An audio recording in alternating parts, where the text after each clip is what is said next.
Boom, we're in, I think. Hello, chat. Anyone in chat can hear me? Please say hello. I think everyone can hear you, mate. Good. Hello.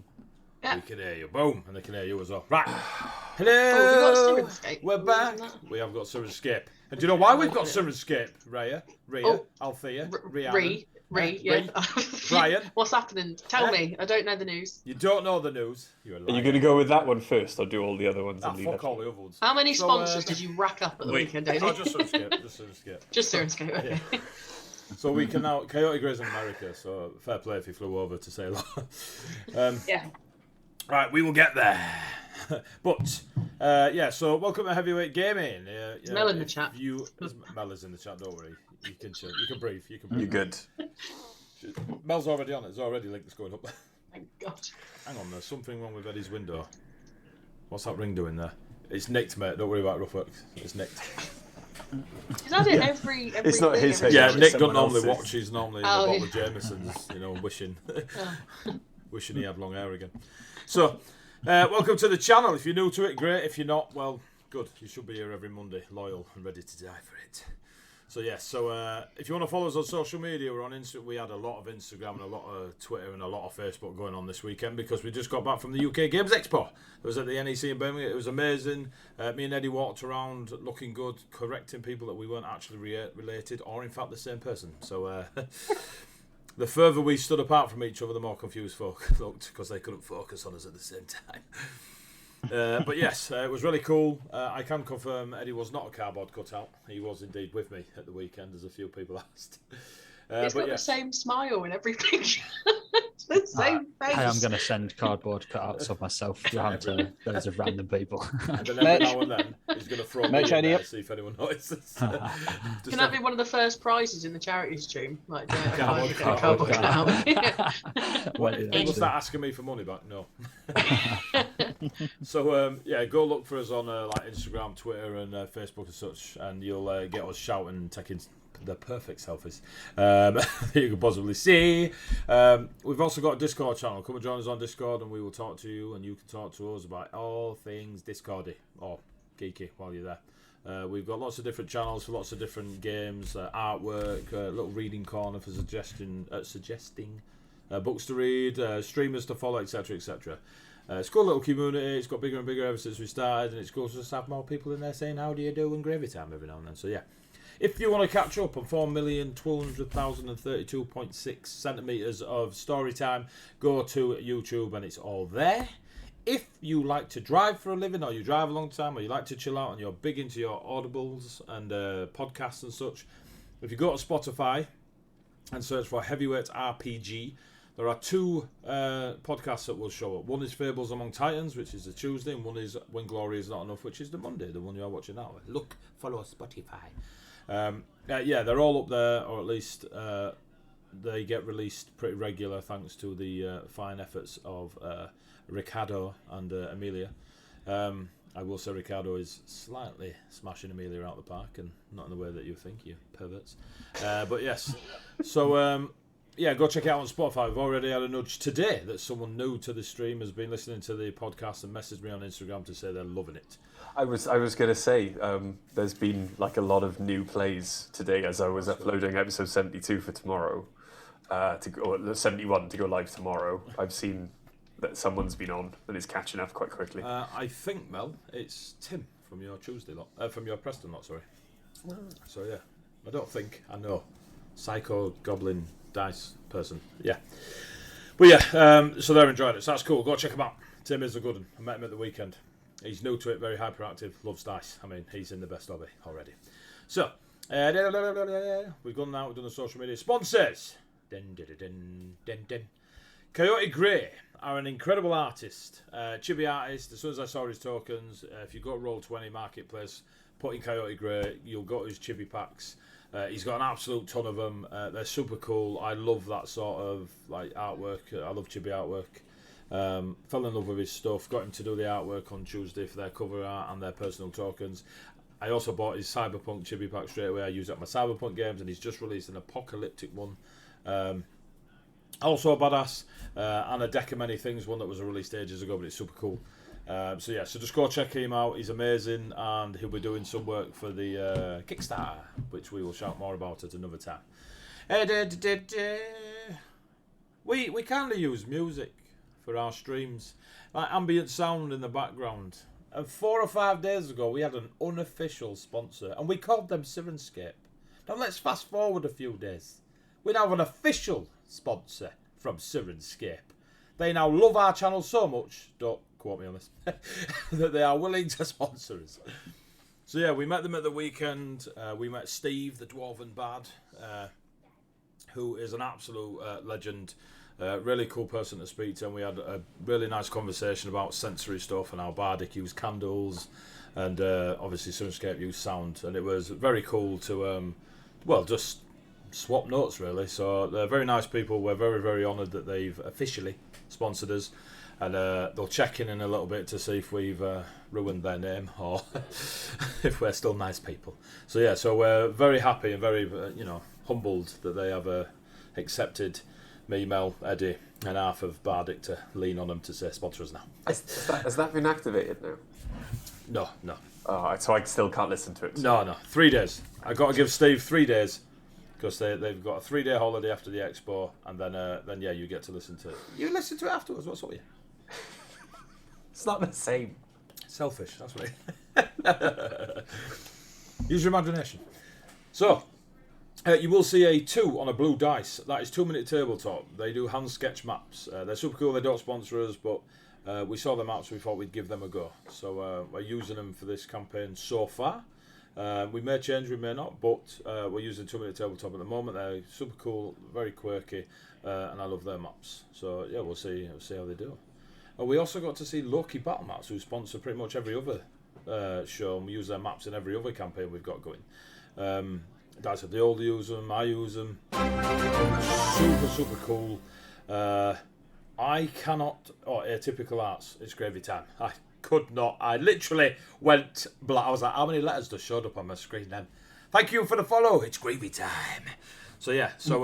Go check out Loki Battle Mats, who are a massive sponsor, and they are super nice people. When we met them, they're very, very nice people. I can't wait to see more and more of what they bring out. It's amazing.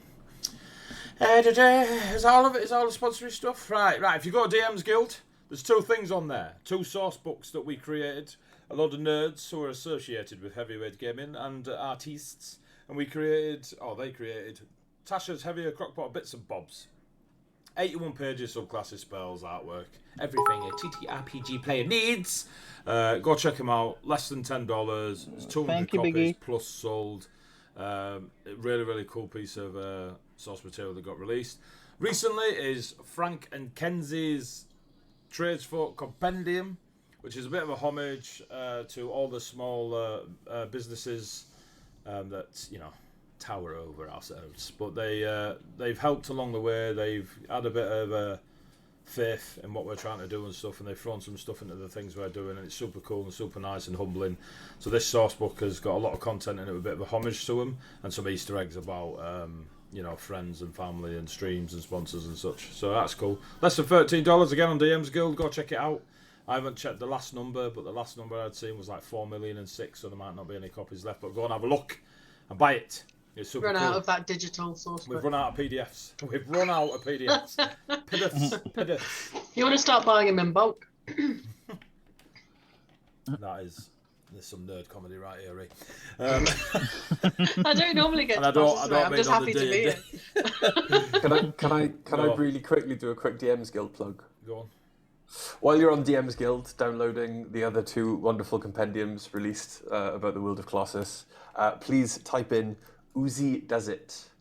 It is a wonderful, fun, level 5 to 10 adventure that my friend Nick has just created using AI and a wonderfully insane AI artwork platform.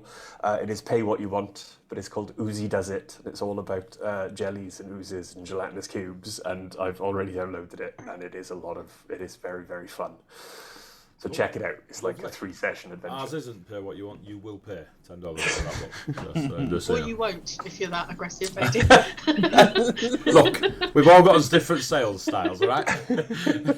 Hey, just buy it or else. Yeah. I grew up in a place. That's all I'm saying. So, yeah, that's the M's Guild. Bits. We've got 2 rerolls already. Thanks, We've got Biggie. 2 rerolls. Right, if you throw bits at this lot, they get rerolls. It's 200 bits per reroll. We used to cap it. We don't cap it anymore. They can't use them on death saving throws. They can't use them on my rolls, and they can't carry them over till next week. So if you are, feeling crazy enough to throw 200 bits at this lot, they've got to use them now. If they don't use them, keep reminding them, because if you're going to throw your lovely money at us, then these should be. It'll get to 10:30. We'll have 5 left, and we'll use them on skill checks. Do you feel sorry for the adventurers? Monkey Face donate 200 bits last year to give the party a reroll. They can't be used on the DM or death saving throws. They don't roll over to the following week, but there is no longer a cap. Heavy W8 reroll. Heavy W8 monkey. I don't know why that's in the command, but I like reading it out. So yes. If I ever start streaming, that's what I'm calling it. If you are a sadist and want the players to be, the characters to be harmed, you can send me 500 bits, and I will use it to, obliterate their nat 20s. So he'll make us roll on climbing checks so that we definitely fall. I didn't know you were going to roll 5 twice. All right, I didn't know. They don't need to sabotage Announcement before we go, or at least the next thing on our spotlight is on the 30th of July. We are doing our first 24-hour charity stream of the year. It is D&D5e. It is set in Colossus. It is being dungeon mastered by Velk Tumbleword, aka Eddie, aka Mr. Valentine, aka the King of Self. We are doing it to raise a few quid for Jerry Green Dog Rescue. Operates 4 centres across 3 counties. Their centres are in Lincolnshire, Yorkshire and Nottinghamshire. They work out to rescue, care for and rehome stray, abandoned and unwanted dogs. Help them find their forever homes. So help myself, Mr. Valentine and the team raise some money during their 24-hour charity stream on the 30th of July. And you can follow that Just Giving link to throw in. We're looking to hit 500 quid. We're in contact with Jerry Green Dog Rescue to arrange some visits if we can, depending on time and the schedules of people. So we'll try and get some cool photos and such, and if not, we'll send people close. I don't know. There's a few people we know in Yorkshire, and so yeah. And we'll I'll be go and see doing the it. dogs.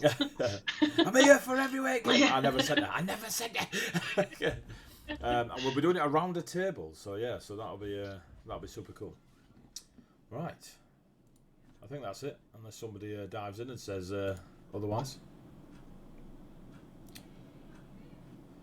So, Eve, I'd just like to point out, even Sirenscape said they sometimes turn off the market bard because he's annoying. Eat some pistachios? No, not the sugar dates. There's a bard in one of them who will sit there quietly and then just dive in like AC/DC through the window.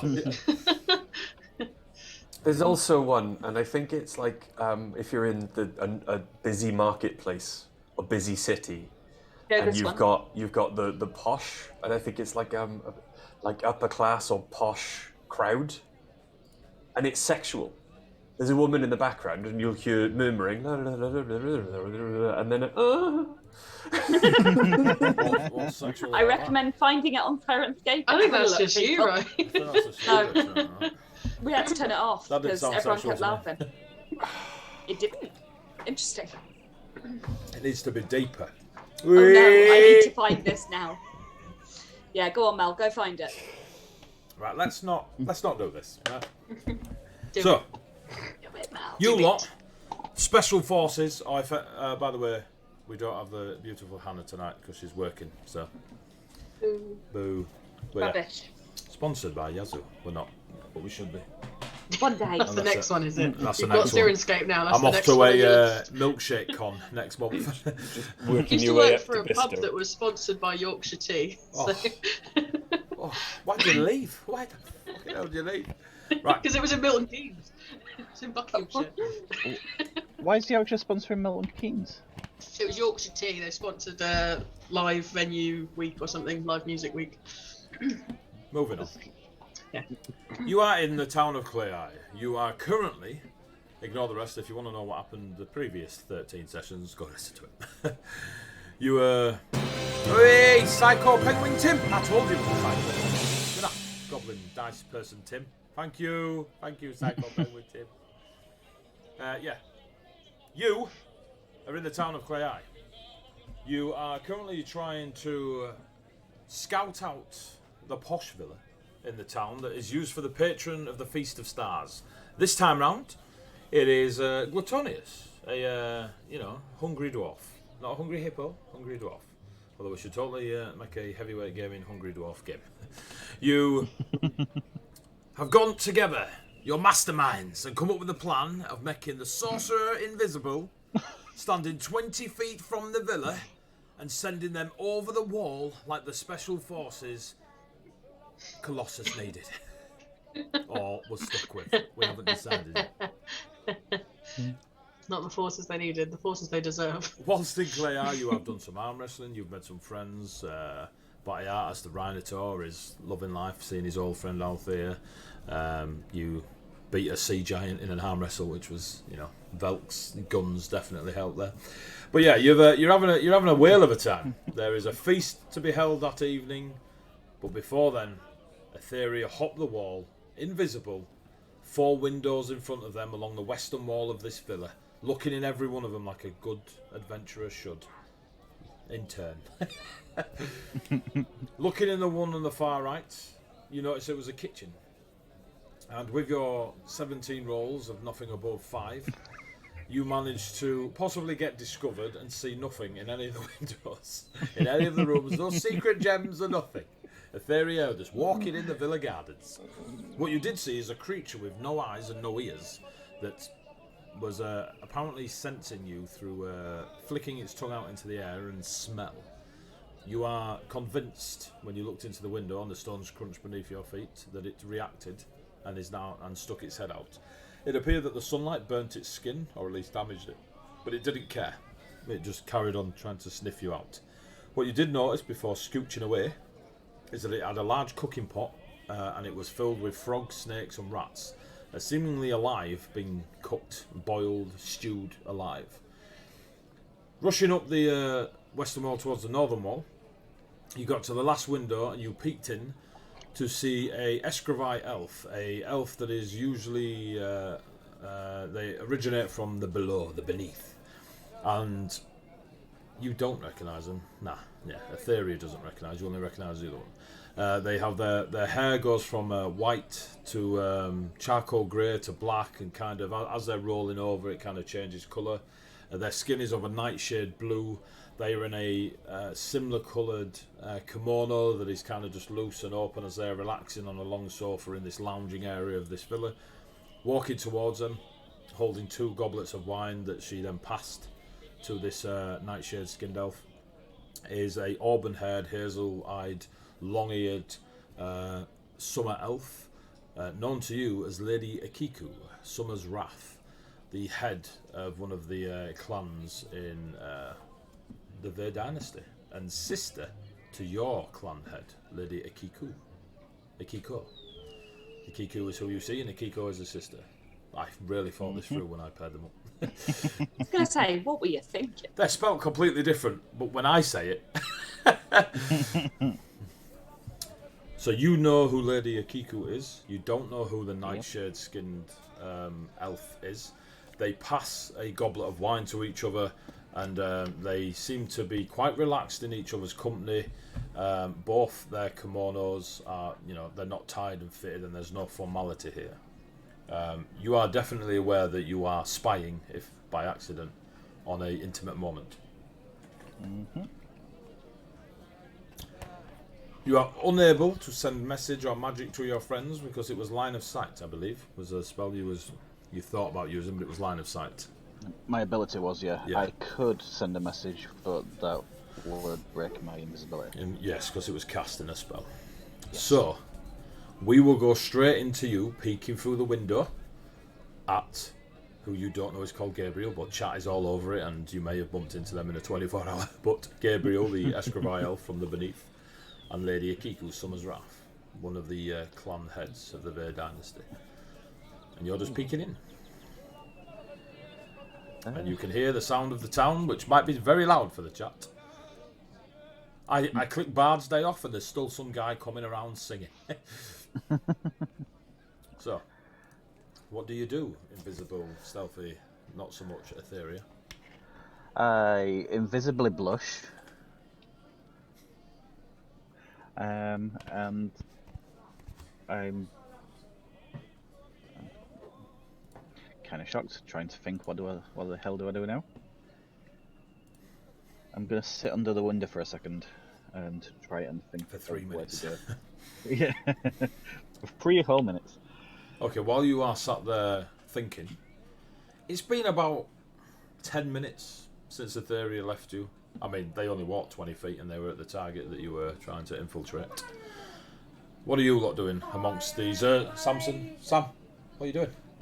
What are you doing, man? Having a meltdown? Why are you singing? Firing my laser. Chill out with your firing lasers, alright? So, you lot are stood amongst the houses, 20 feet away from the wall. In an alley. It's not really an alley, but you're out of line of sight of folk staring that way. There's not that many alleys in Clare. The buildings are quite spacious. I was going to say, while we were standing here waiting for Etheria to return, we were wondering if any of the food had been tampered with by Glutonius. I completely forgot that I can see magic. Literally at will, whenever I want to. Brilliant. Do you think I'm sorry. How long have we been playing this game? Do you think perhaps I should go and have a look around the market? Yeah. I sold you lot to Eddie saying you were a competent party. All 5 of you made me out to be a liar. I reckon I'm quite competent, except for my dice make me All the characters reckon they're competent. useless. I am going to have a look around the market then, and perhaps I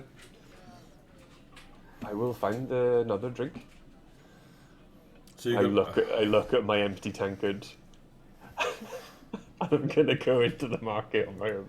I'm gonna look at Faith and just That was see magic. right. How can he see magic? More importantly, how did he forget he could see magic? It's Bjorn. Is he I completely okay? understand the forgetting. It's more the possibility that he can see magic. Oh, I mean, no. There's a spell for seeing magic. Is it a constant thing? Has he just been ignoring it, or does he have to turn it on? Because I don't He'd know have to what's turn it on. worse. He'd have to turn it on. He's not that incompetent. He's not just been seeing things and gone, nah, not going to mention it. Look, Althea, he is the person who fell down a cliff trying to see you holding and strangling stone squirrels. I was not strangling I'm a squirrel. not getting involved. I'm not getting involved. I was making sure someone else saw the squirrels, so you lot didn't send me off. To be fair, I had very little involvement in the squirrels. I'm glad you managed to prove the squirrels. Good. They're real squirrels. Okay. I saw them and held them. Sure. Yes, Althea. Faze is edging Stares into away. the distance. I'm going to go stand by Velk, looking nervous. That's it. We're waiting to see if Etheria... no, yes. I got Althea and Etheria confused in my head for a second. Waiting to hear if Etheria screams.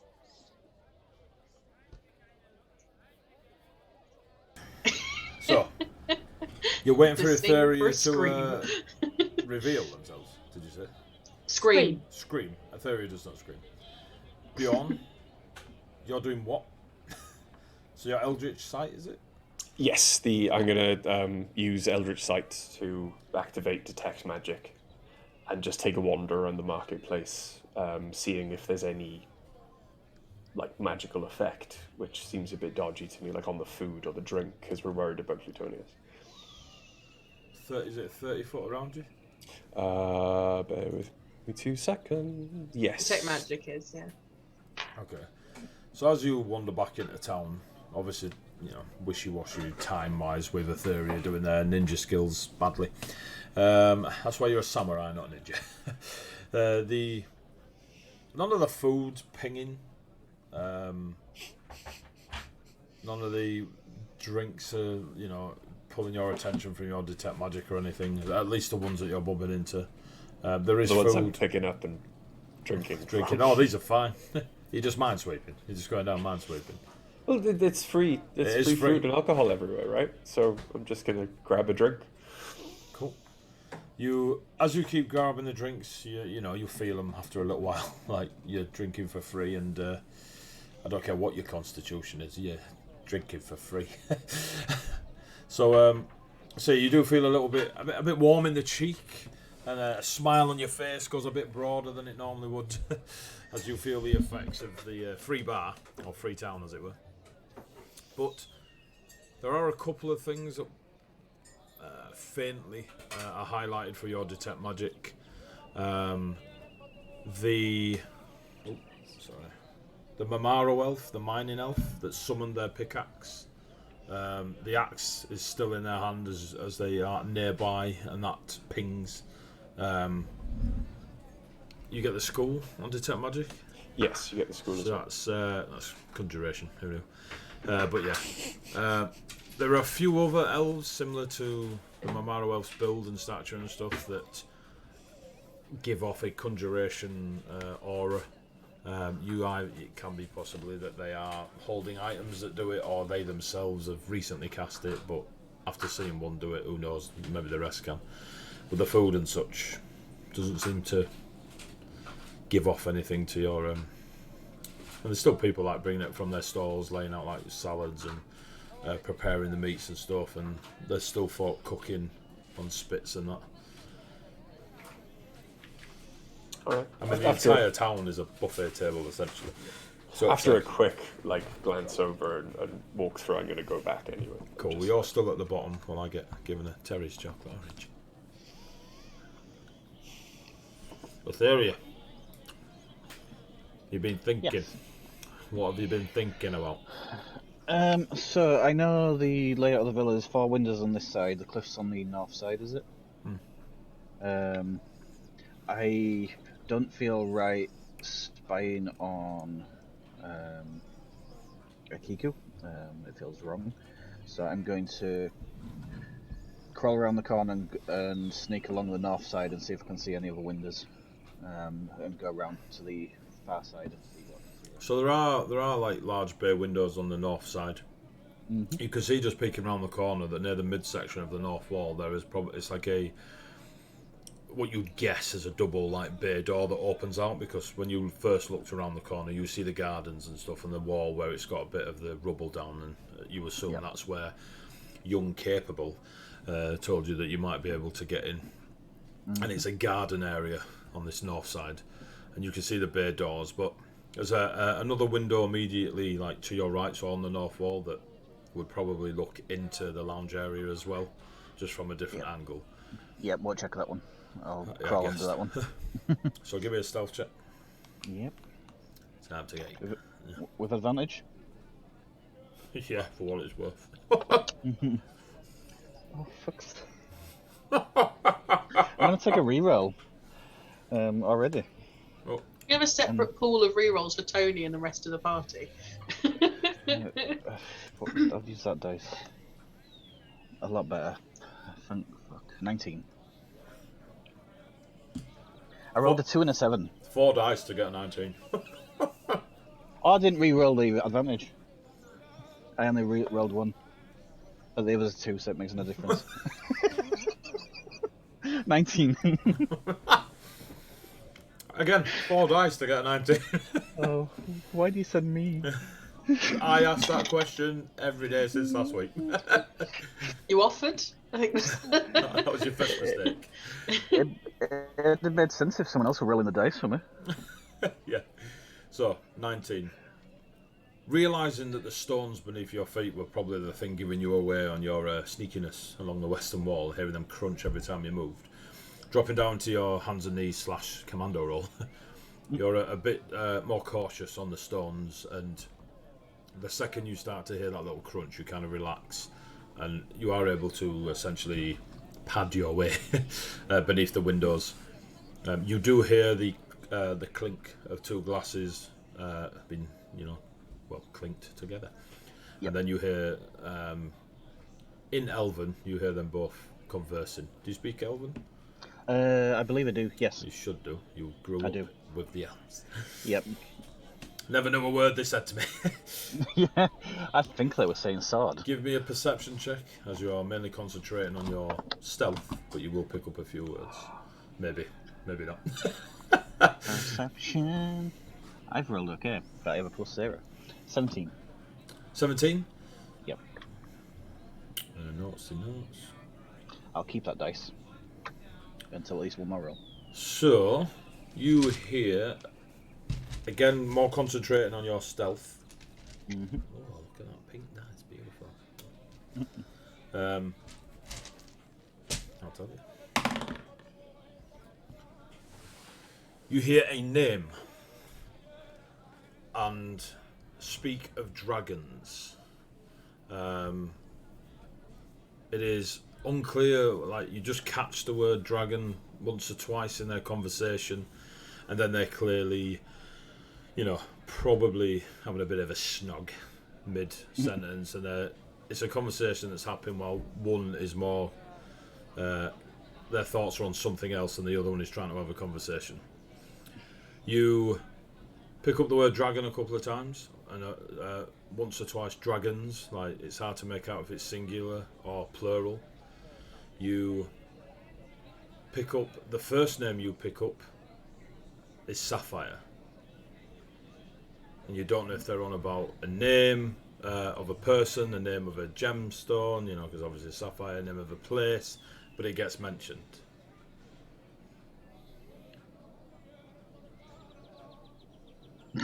And the second name you pick up on, again in conversation, and it just mentions something about, and you, in fact, you will recognise something. So you recognise the name of the boat you two first travelled on, yourself and Bjorn, and I've completely binned it off. I'll tell you what it's called. Give me 2 seconds. Yeah, this book doesn't include session 0.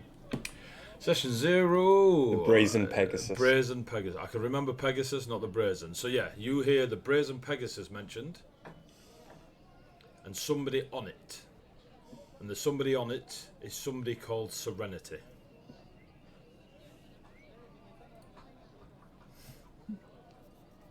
And that's just a muddle of conversation you hear as you're crawling past. Yeah. Because you're too polite to get the whole conversation. And no, Bjorn, you don't know that name. Well, Rich, you don't know that name. If any of the others were in there, we'd be just like staring in the window, listening to the conversation. Yep, definitely. I'm polite, and this Not is even my... invisible. Just hello. Yeah. Don't mind me. I'll Was be that about a climbing dragon? for a window. I'm crawling away saying, I didn't think there was dragons in Colossus. Well done, Tony. Have a bonus reroll. Yay! Just for Um, me. When you When he needs it. get closer and you can see the bay doors now, they're slightly open. So that it's like someone's just casually pushed them together and they've not quite come flush.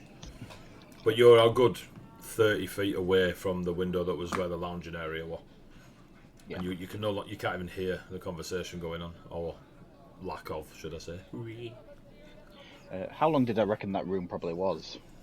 Am I well past that? 30 feet's quite big, isn't it? 30 feet's a long way. It's just longer than 20.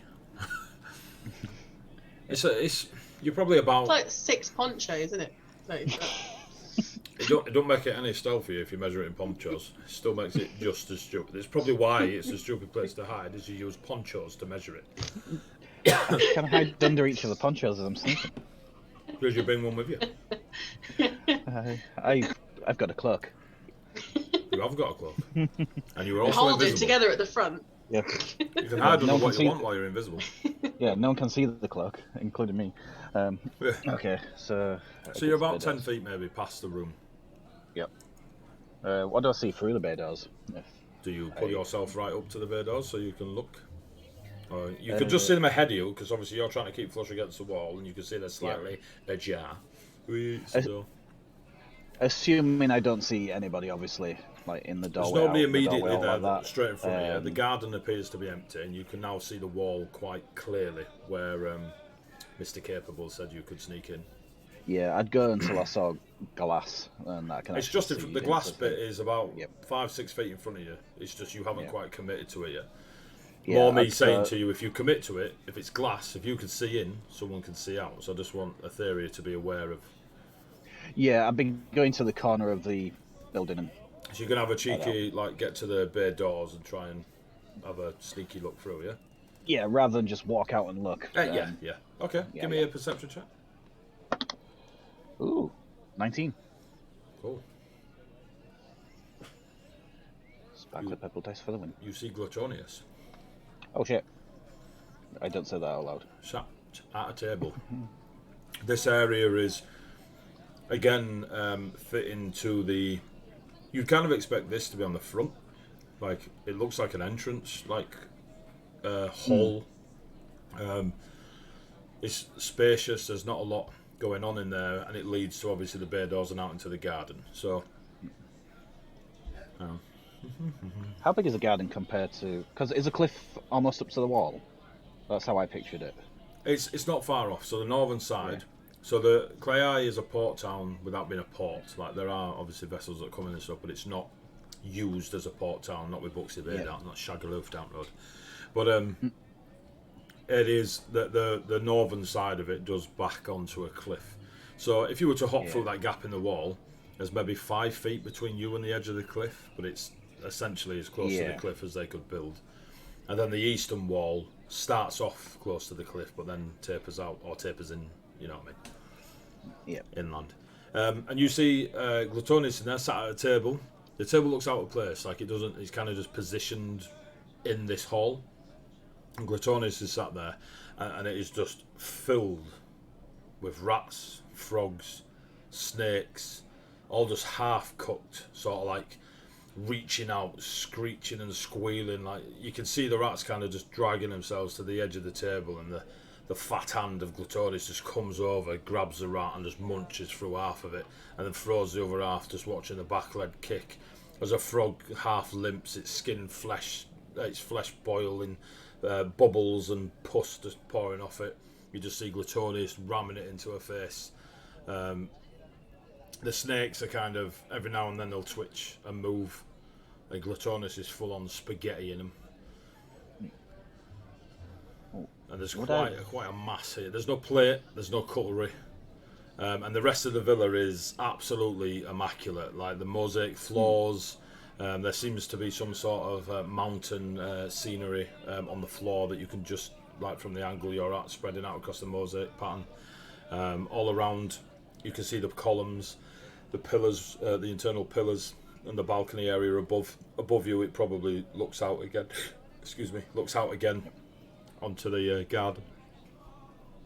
It's a very nice villa. Yeah. Would I have heard of anything like her in my training? A dwarf that eats a lot. That eats that kind of nastiness. I mean, I don't like veg. Not really. It's not, you know. Not that stands out. I mean, some of the Dragonborn, like they'll eat meaty things without any. Not all of them, but if you put like a live calf in front of them, they'll just go through it. They won't. Yeah. So it's kind of nasty, but no. Yeah, I mean, it's nasty to you. But Glutonius is clearly a delicacy. Yeah. And I don't see any sign of a giant gladiator in there. Rothian. I'd probably approach the... Well, I'm at the bay window pretty much, but try and listen. So the bay window is about 10 feet wide, and it's obviously on the wall. So for you to crawl the next 10 feet, you'll be crawling in front of the bay door. Yeah. Glutonius is looking at the bay door, and like through the glass into the... Yeah. She's facing out. Cool. Hence you'll be able to see her ram it into her face and stuff. Yeah, makes sense. You see a bit of pus dribble down the lip.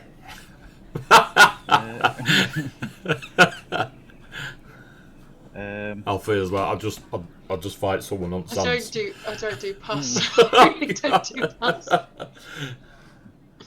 should have caveated, really. Right. At this point, Bjorn returns to you lot, 20 feet from the villa.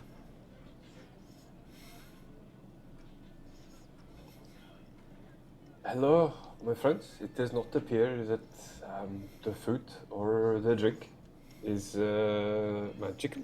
I could not detect anything.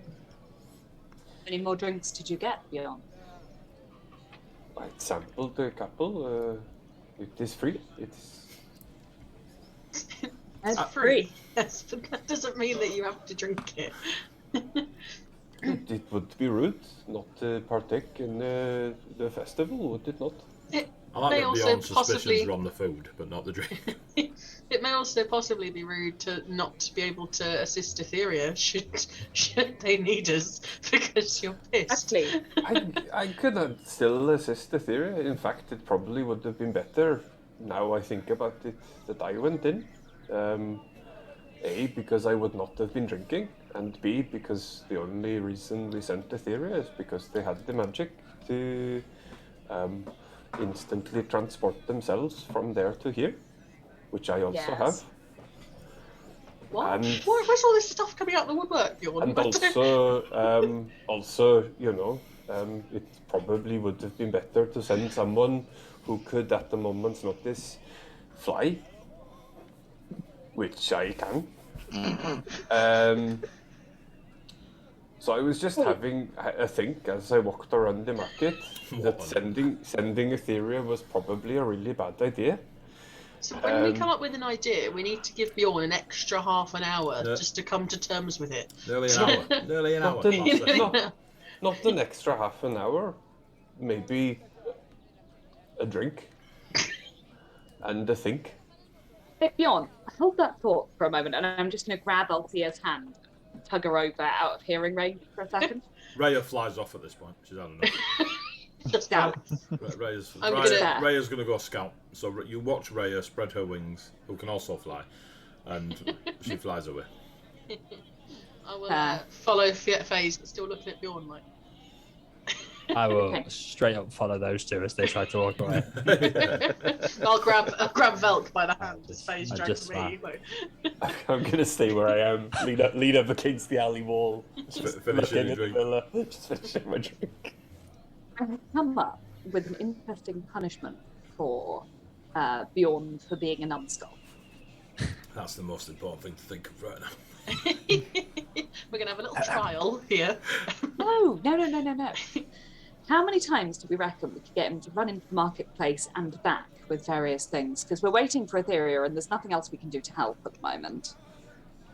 So, I mean, if the food is okay, I could definitely go for some food if you could convince him to go and get it. But also, one I'm item at a kind time. of worried about Etheria. I know, but I don't know what we can do to help Etheria.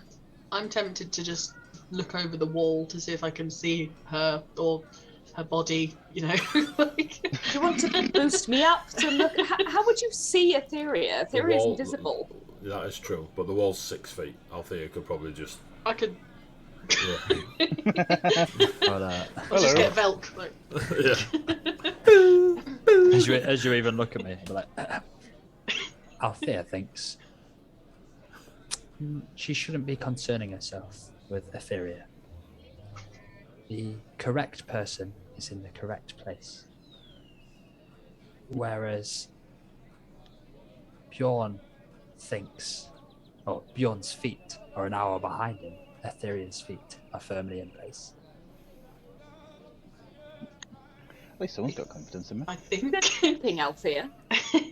I think Bjorn has lost his feet, is what I'm getting from this thought that Velka's given me. We need to send Bjorn to find his feet with his Pigeon new flies powers. past and calls down to Velk. I know what you meant, mate. And flies off. Are all the animals smoking? Every single animal are like, They need to I'm get through just us. sticking it to the vegans. Yeah, because they've met us. That's why they're They didn't smoke until they met you lot. Lovely. So whilst you determine a plan to find Bjorn's feet, or an adventure for him to go find his feet, Etheria, back to you. Yep. You might gain more powers on the way there and back. We never know. Well, I know I've technically not gone far, but obviously I've been taking it very slow, except for running away from the lizard fella. How long have I been with it? Probably about 15, 20 minutes. And I know the spell lasts about an hour. Yeah, I'm feeling. You reckon you're about nearly halfway through the magic. But you're a sorcerer. Yeah. You are. You gauge these things pretty well. Yeah. I'm feeling a little bit. Fucking clue, so that understands you. But you, Etheria, I have faith in. As long as it adapts for a dice. Yeah. I'm feeling a little boxed in because if I go further along the north wall, I've got to cross the bay window and even being invisible. But if I go back, I've got to cross the lizard fella. If I go around that way. You're not wrong on either of those points. Yeah.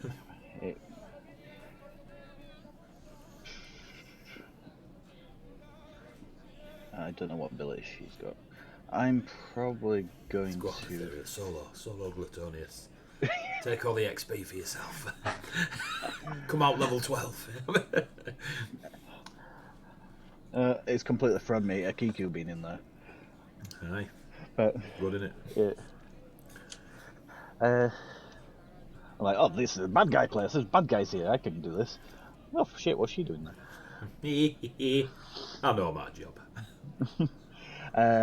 I'm probably thinking it might be time for me to head, as much as I don't appear to have learned an awful lot. Glutonis isn't speaking anything like that. She's by herself stuffing her face. You are pretty confident in your peek into that beyond the bay window that you couldn't see anyone else in that room, and it's quite a decently sized hall. Yeah, there's not really to learn there. So I'm about 30 feet down. Ish. Did you say there's a balcony above me? It doesn't, as in the balcony doesn't overhang, but from looking at the balcony, the internal balcony, it does look like there's probably a viewing area above the bay door and just as much as a view out over the wall across, down the cliff and stuff. Yeah. So if I come 10 feet or 10, 15 feet back the way I've come, you should be able to see that there is a bay door that opens inward. So it's almost an inner viewing area rather than one that extends from the building. Yeah. So if I come 10, 15 feet back, so I'm pretty confident I am clear of the bay window. You're clear of the window, you're clear of the wall. And clear of the far window. If I come back a little bit, what can I see in the bay window? The top one? Yeah. Give me a perception check. That's crap, but I don't want to do it. Do I? No, the angle's going to be dodgy. That's just an 8. An 8. You see a silhouette, a humanoid silhouette, but unable to make the details. Light of the day just hitting the glass. Just kind of, somebody's there or something of a humanoid shape's there, but you can't make out much detail. The light's just the glare on the window. So that plus paid 24 of being stupid and trying to climb the wall anyway. I'm here for you, Etheria. I'm here for you. Yeah. I'm going to head out to the outside wall. I'll probably go. That's north, that's east. So the northeastern bit, if I go a diagonal, just to get away from the villa itself. Heading to? So you're on the north wall at the minute. I want to pretty much head back to the party, but take a route that won't take me too close to the windows and stuff. So you initially came over the wall on the western side. Yep. So if you're looking at it, you want to be going west, yeah. That's what I'm confused. Yeah. If you go east, you're going to end up further along the wall and further in. Which I'm all for, but it's your call. Yeah, I'll go northwestish, just so I'm clear of the villa. I'm not skirting the windows again and seeing stuff I shouldn't, or them seeing grass moving and shit. Okay. And get to the wall and then Where's the break in the wall? Can It's I on get the through north that wall. and come round? You Is it can- as far as the bay window and shit? It's opposite the bay window, but on the wall. But there's still a garden and Yeah. stuff in the way of it. Like it's not a straight view. You'd be doing a stealth check with advantage because you're invisible, but there's stuff in the way. It's a garden, like it's a full-on garden. There's trees and such, and it's Yeah. Right, so I'll head north from where I am, so I'm not stepping in front of the wall or out, and then I'll go to the gap and then round. Okay, so you go to the makes back sense. wall, stick to the shrubbery and the garden, the flowers that have been planted there, the thick trees. You make your way to the hole in the wall, and just immediately near it, you get that breeze from because you're at the top of a cliff, rushing through. It's not enough to obviously force you, but just having a quick peek. Immediately from the gap to the cliff edge is about 5 feet, but either side along the walls it comes closer and closer, so you'd be like full on, shimmying across the wall for about 20 feet to your left to get so it's- towards your party. It's not just an easy run down. No, otherwise you just run up it instead of having to scale a cliff. Makes sense.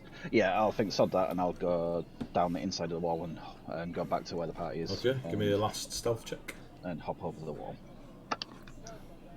That is not good. and a perception check when you've done the stealth, please. Yeah, I'm going to re-roll stealth because that was terrible, as usual. So that's another reroll gun. Ooh, nat 20. Yeah, Cool. so Total that'll be my, I Is that think Tony's special reroll? Or 21. our Yeah, that's my rerolls? inspiration. That's my inspiration gun. So what's the total of? 21. 21. Yep. And now a And perception check. And perception, just a straight roll. 15, I think. Yeah, 15 plus 15 perception. Cool. So your stealth roll was 21, yeah? Yep. Cool. So your perception check, as you back away from the wall and you kind of look at the route you're going to take to not accidentally peek. You're moving along the northern wall now to the western walls back towards your party, and you see now out on the grounds where you were earlier. You see a creature that is very, very much like the one you saw in the kitchen. Completely hairless head, no eyes, no ears, and its skin is burning and bubbling in the sun as if it's been sunburnt incredibly fast. And its tongue's just going out, and its large nostrils are just breathing in, going really wide and then back out, and it is clearly looking for something around the wall of the villa. And you're obviously on the outer wall, and it's sniffing along the villa wall. Does it look like it's following the path I took? Yep. Oh, Like crap. a sniffer dog. But doesn't seem to turn its head towards the wall where you are. It seems to be quite concentrating on the scent, whatever it is, picked up. And it is sniffing along that wall. And it does take a genius to figure out it's following your scent along the wall. Yep. I am so glad I took a weird route. Yeah, so I'm going to get back to the western wall, get to So roughly near where the as party it's is, moving up the wall, up. and you're kind of moving down this way, you kind of come parallel for a moment, and it turns and sniffs in your direction, and then goes right close to the floor, and its head whips round back to the wall, not far off where the window is to where you saw Gabriel and Akiku. It seems to have picked up a stronger scent. Maybe you stayed there longer than the other places, but it is definitely sniffing out there a lot, and it's kind of shoving its face in the ground, like truffling, as it were. And you are back at the point now where you jumped over. Yep, straight over. Cheers, Biggie. Oh God, that's so sad. My last bits ever until I get paid was saving them for a friend, but you guys need them more. Monkey face. Thank you, Biggie. I really do. When he says, you guys, he means Ethereum. Pretty much. So give me an athletics check Yep. to hop over the wall quietly rather than the ability to do so. Yeah, that's alright actually. I had 19. Cool.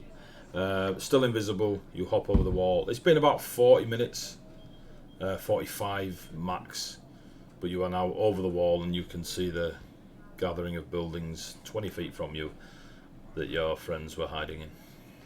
Yep. around. I'm going to go towards them, and then I will, as soon as they're in sight, I will send a psychic message rather than a casting message, and just say I'm back. We need to move. Who do you aim it at? Because you can only see beyond. Oh god. Sorry, Bjorn. I will admit Bjorn. If that's who I see. Yep. So The other Bjorn, three have out of sight for some reason. Yeah. So Bjorn, we need to move and get away from here for a second.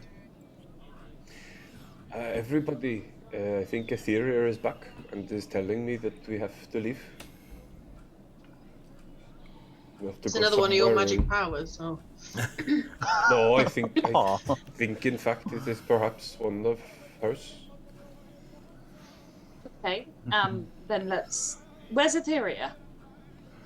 Your guess is as good as mine, but their message, I believe, can only be sent if they can see us. So I'm assuming, and Can I you wave my reply? hand generally Is it- towards. I don't know if you can reply to that one. Is it message or sonic, whatever it is? It's one of my psionics. Oh right. Or my only psionic. Okay. Then let's go. I guess. Maybe the pub? Is that a good meeting place? I don't know where to go. Like, we have to You move, can- but I don't know where. there's could go to the pub. Okay. You've got to stay outside the pub. Probably a coffee shop. Shake my empty tankers. If I get close enough that they could actually hear me, I'll say, let's go to our rooms. Well, it's not if, it's up to you, Etheria. Like, you're in control of that. Yeah, it depends how far they are ahead of me and if they're moving. They're only like 20 feet ahead of you. Well, you still can't see Althea, Velk, and Faze. They kind of moved away to the side and Bjorn's just talking to them. Yeah, I'll run past them then and say, I'll meet you in our rooms, and that's where I'll head. Because we got rooms in the marble, didn't we? You did. Etheria? Okay. Etheria? Okay. Left marble. Left marble. Our rooms. Just start walking towards the left marble. Brilliant. Then Let's assume you get to the left marble without any muggings or, dragon attacks. Walking Find me hyperventilating on my bed. You have noticed that the town buffet, so all the tables that go through all the streets now are beginning to be laden with food, and it is early afternoon, I think we said. If not, it is now. It's been 40 minutes time jump. But the food is getting laid out there, and more jugs of wines and ales are being put out with small clay cups and such for people to just help themselves. Not a lot of people touching the food off the tables at the minute, so it'll get laid on there, and then folk that are still wanting free food and drink will go to the stalls or into the two marbles. But the food is getting put on, and you must have clocked 200 tables by now that have, are through all the streets that wind through Clay Eye, and then the spiralling bit of the market square to where the patron of the feast would probably sit. But there's more food and drink being put on these tables. You get back to the left marble. The Neroliath that you know as Buddy is currently just mingling with a few folk, similar to how she was before. Seemed to be very friendly with the patrons of the pub, and is talking to them, getting to know them, and he's just beaming a smile at them all. The two young lads that she'd hired to work for the day are still doing their best to keep up, giving free beer out to everyone, but you are in the left marble. We'd already go taken straight to rooms. rooms. Yeah. Straight to your we rooms? had. We promised. on our way back, AD, Yes? having a look around the crowd again for anyone resembling our targets. Give me a perception check. Perception.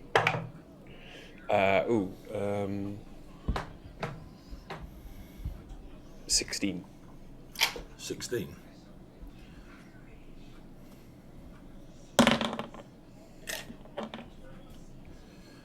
Stood where Capable was, at the top of the hill, or at least,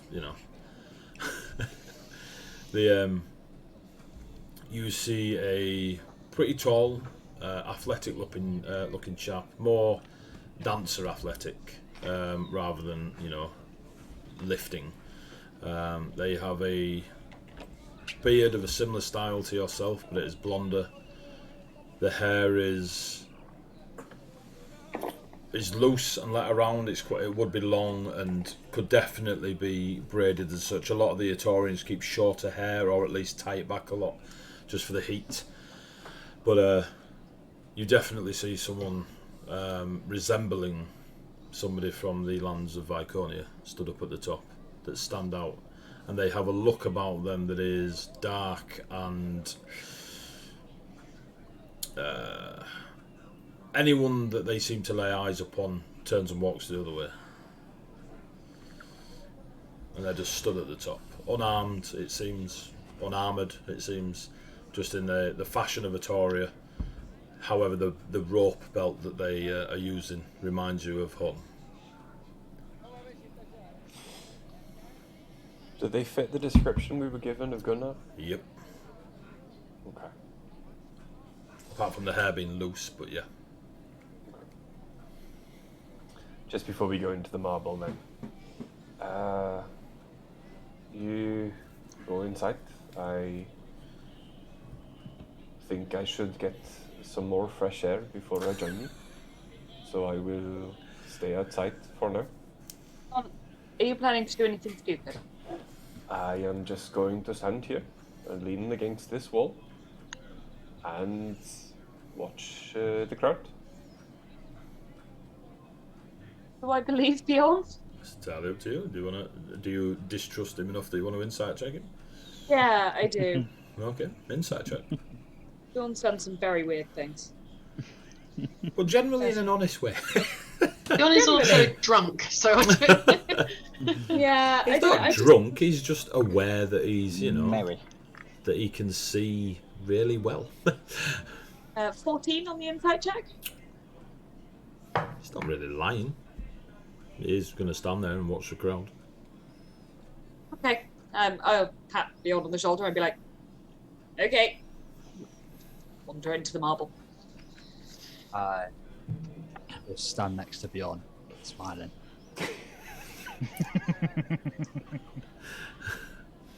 So, while Bjorn and Velk stand outside, Althea, Etheria and Faze, you go up to your rooms. There's still no sign of Rhea, although you think you might have seen her on a roof about 5 minutes ago as you're walking back down to the marbles. You go up to your room. They're pretty simple. Again, it's almost like because of the fact that everything's free and Glatoni's thrown a lot of gold around, people have made a bit of an effort. So the room looks tidy. I mean, it's not an expensive room, but it's definitely a tidy room. There's about 10 bed cots in there with, thin blankets. Atoria is generally a very, very hot nation anyway, so it's not, they're not thick woolen blankets or anything. It's just enough to cover your, your modesty if you wished it. I'll sit down on one of the beds and... Ow! I didn't know I was going to ask if you were visible yet. Definitely visible by the time you got to the rooms. I will stay sat on Etheria and say, so what did you see? Down at her. Well, I saw more than I expected. I'll wiggle her around so she's like half on my lap and not being squashed by me. I'm really glad we didn't storm the place, Right. because I think we'd have been dead. Why so? So, I looked in the kitchen and there was a lizard thing, and I think it heard its engine and it licks the air. You've gone very quiet, Tony. Yeah, your voice dropped like a rock then. That was weird. Yeah. For no reason. No reason for that. So I'll basically lay out to the party what happened about the lizard folk, because that seems to be allergic to the sun, who started hunting me, about seeing Lady Akiku, and she's my clan leader's sister. She's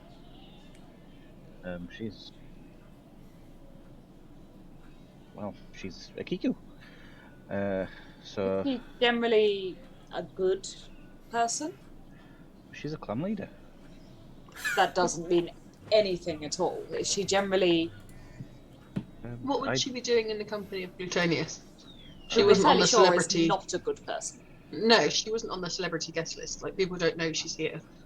I have no idea. She must have a reason. Sure, she does, but it's a covert one. Like I say, she's not. People don't know that she's here. I asked around. But yeah, she was in there with another elf, a dark midnight blue elf. But I went further around to the villa, and there was some like bay doors, and I looked in there, and Gluteus was there. Gluttonius was What's there. Glutonus doing? Yes. Eating. Was Rathion there? I saw another silhouette before I came back, but I don't know who that was. They were in the upper story. Okay. Gluttonius was eating half-living rats and frogs and snaky things and nasty. It Do you went think wraps. all the meat is gross? I wouldn't trust anything they bring down from the villa. Tell me Alfie's never eaten a rat burger before. Althea is almost leaning over the side of the bed to throw up.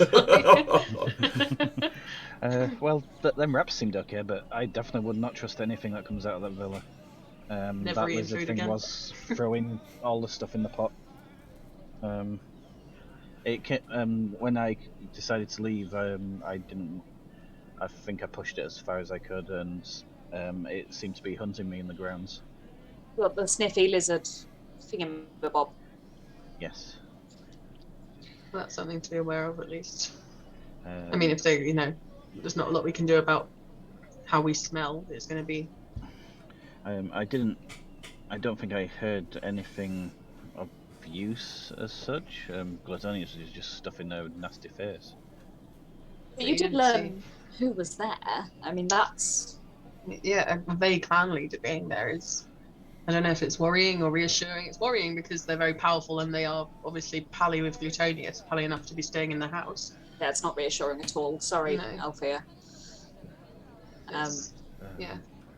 But it's would you consider them a good person? You're the one that's going to know. Like, neither of us have ever heard of them, Etheria. Well, yeah. She's Are they? She's my leader's sister. I can't. Are they being duped just like all these people here are about who Gluttonius really is, do you think? Could they be, are they, how powerful are they in comparison to what we know about Gluttonius? I think he has a sense of smell. Does who have a sense of smell? Lady Fifiku. Akiku. Ikiku. Sorry. Jesus. I'm trying. I'm pretty sure Lady Akiko will have a sense of smell, but I'm just saying, what Gluttonius was eating, particularly if it's all being tossed in a pot in the kitchen, is going to stink, right? So they must know something. I don't know. I'm just assuming, but I mean, it might be that it's not too uncommon. I've seen some very poor people in the streets of the bigger cities of Tophis. People will eat what they can get, and I know that Gluttonius isn't poor, but maybe they just have a very particular taste. It's gross to me, and I would never eat these things, but certain races and people that can't get better do have to eat, to survive. So maybe Gluttonius is just an acquired taste for these kinds of things that we find gross. I think Gluttonius has to keep eating continuously, no matter what it is. I'm sure she has her reasons, but I think that villa is trouble. I think we might need to, if we're gonna speak to Gluttonius, might need to be away from that. Was Gluttonius eating the first time we met her? Yes, because she Yes. almost charmed Bjorn. That's really interesting. I think she eats continuously. She has to keep eating, but she doesn't seem like. I know that she's got the stature of a dwarf, but it's not like she balloons to the size that you would expect someone who continuously ate. Do you know what I mean? They're not. I don't think they're particularly obese, as it were. She's a bit just a rotund. dwarf. But she's a dwarf that not more so than any other dwarf I've met. I don't think. It's something else. They couldn't cast some kind of illusion on the food or anything, could they? Or an illusion on themselves to make them seem like they look. Maybe they don't look how we see them. Maybe they look worse. Maybe they are this huge kind of rotund creature, but we see them how we are. Dark creatures with voracious appetites, or she is actually a dwarf with a real appetite problem. It's the appetite of her stature doesn't match the appetite that she has is the thing. I agree. If she couldn't stop eating, she'd be dead. So there's magic at some point. I mean, she does stop eating for short periods, because when she was talking to us, she wasn't sitting at the table eating. She then went to eat. So it's not like she eats 24/7, but it seems like she wants to, or there's definitely something. It's definitely, it's definitely like some kind of intervention of, magic or divinity, something more than just eating food. Do you know what I I mean? think she needs an intervention, Althea. And I'm going to give it to her. Head removal, it works great for stopping people eating. I think just plugging the mouth would be. I'm in. I that, got distracted by Amy's face. It's just getting a little bit weird. Yeah, I mean, you definitely didn't see Rathian. Is my second.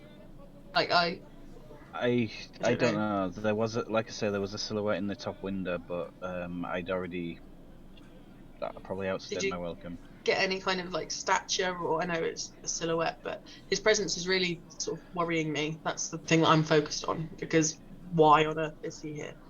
He is the last person that I would expect to be here. I don't know. I just know there was someone upstairs.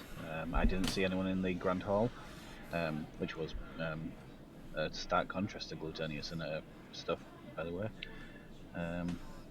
It's a very nice place, other than her sitting there stuffing her face. It seems a place that Lady Akiku might actually like, other than the dwarf. Who is it? Just Velk that can do the make someone invisible thing, or can Rhea do that as well? I can't remember. Rhea can't do it. Rhea can't. Velk made Rhea invisible when. Oh, okay. Yeah, I know that. Rhea. Yeah. Okay. I'm just thinking for getting a more of a bird's eye kind of view, if Rhea could do a bit of scouting. She is, but I would worry about her being seen from, she's not exactly subtle or exactly. She's a 5'5" hawk. Dark fae. Yeah, if you see a dark fae flying past your window, you're going to remember them. So, I mean, Rhea was planning to hang out on a roof. I found a couple of places that I could lurk to watch. I don't think we can take action before this feast starts. We need to see what they're actually going to do. I don't think we have a choice. I would like to, next time we see Rhea fly past, see if she'll sit on a rooftop, maybe near the villa until the feast, because I would really like to see who's on that upper floor, see if anyone kind of comes and goes, but just further enough away that she's not, because I think flying around would be very obvious. But if she's just sat somewhere nondescript, in the shadow, she's less likely to be noticed. So I'm going to head outside and see if I can see Rhea and beckon her. I'm going to watch Althea leave the room and then just wander over and open the window. Both of you give me a perception check. Okay. Wow, there's something wrong with this dice. 5. 10. Jesus Christ. Neither of you see Rhea. Okay. I'm gonna keep an eye out for wherever whatever we do in the next. So while you lot are having that conversation, Bjorn and Velk, this is before you've gone outside to look, by the way, Althea. So Bjorn and Velk, what were you doing when they first went in? Other than smiling, Velk. See, Velk and Eddie are indistinct. Selfie smile. I do not know how much conversation you will be, but I do hope that as I explain what I think, perhaps I might then out loud think some insightful things. That was deep. I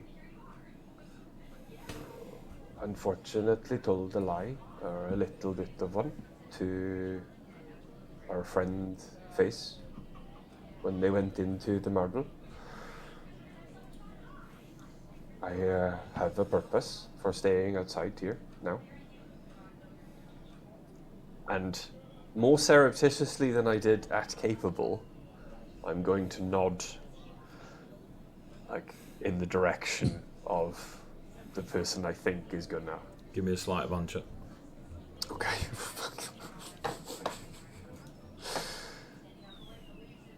Okay, yeah. It's one of the very rare skills. I have a +2. I'll take it. You just found out you can do it. I'll take it. It's 18. 18, cool. Nice number. So you nod towards who you think is gonna Velk. You kind of follow his forehead and see. I wished to hide it from face at first. Worried about how they might react, knowing the trauma that they have experienced. But I believe that is the leader of the troop that did what they did to Face and the children in her care. Bjorn thinks if he only believes, maybe he should confirm.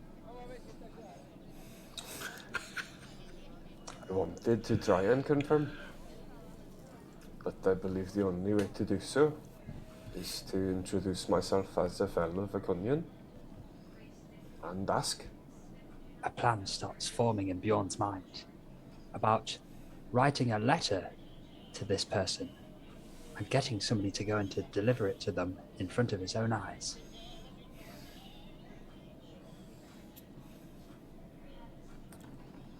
I am not one for the writing.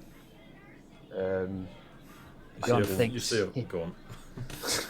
Bjorn thinks the letter has already been written. Has it?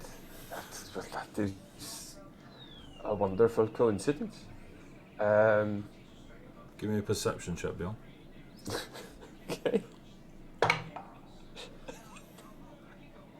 I'm dying in any fight we have. Natural 20. Cool. It's funnier for me. You see a floating book and feather next to Velk.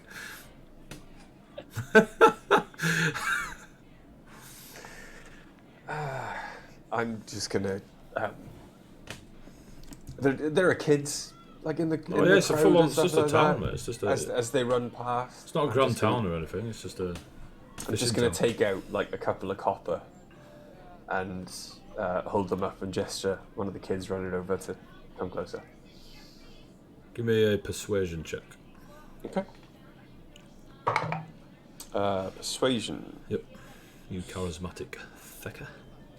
Yeah, that's going to be a 25. Shit the bed. Well, the kid got an 8. Amazing. Oh no! Please don't hurt me. Don't worry, it's persuasion. A couple of kids running past, they're kind of carrying some trays with just like some tomatoes, cucumbers, and sort of like salad foods. They're all allergic. And they're carrying them across to the tables, and one of them kind of just sees you gesturing, sees the 2 coins, nudges their mate, and their mate just nods at them and they're like, cool. So they put the tray on the table, they had to like dust their hands off, like on their tunic and stuff, come over. Must be about 8 or 9. Just dark curly hair, goatee. What? Could you deliver a message to someone in the crowd for me? For those 2 coins? Well, for 1 coin. Why'd you deliver a wave 2? message. Because the second is for when you come back, and I've you got to come haven't back as well. and you haven't told them who asked you to deliver it. So you want me to take the letter to somebody, don't tell them who told me to give them the letter, and then you give me 2 copper? Yes. Bjorn thinks about Wait. telling them not to come directly back to him. I don't think you should come directly back to me. Just go around. Kid looks at the- Velk, looks at you. Seems like it's a bit more effort than 2 copper coins. I'll pull out a silver. Deal.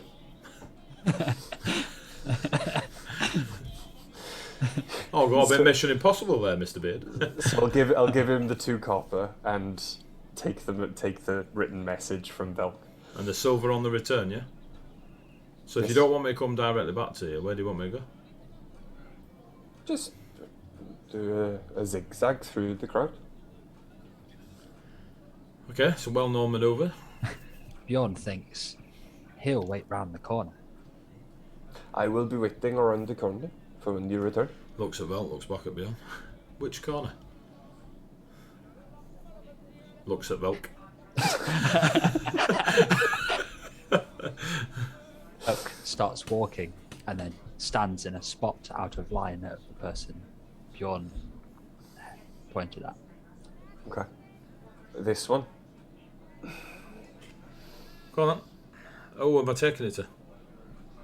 And I'll gesture again as surreptitiously as I Sleight of can hand. towards. Oh, fucking hell. Can I so as he goes to as the kid asks that, can I literally interject before Bjorn does anything? Give me a dexterity check. Have I got time? Give me a dexterity check. Give me. What's your spellcasting modifier? Charisma. I'm charisma. Yeah, give me a charisma same. check. Give me a charisma check. Non-natural 20. Cool. Yeah. You read Bjorn's immediate action, and you know what he's going to do, so you can interject. As soon as I'm he's looking at the kid, I'm like, I would. So, am I close enough to So I've kind of gone back over to interject. Is that cool? Yeah, you're That's cool. I went to say. Bjorn didn't walk Yeah, to your that's cool, corner. yeah. He just said this one. He didn't So actually I walk went over to to it. and I walked back over. Yeah, that's You cool. can easily interject. Yeah.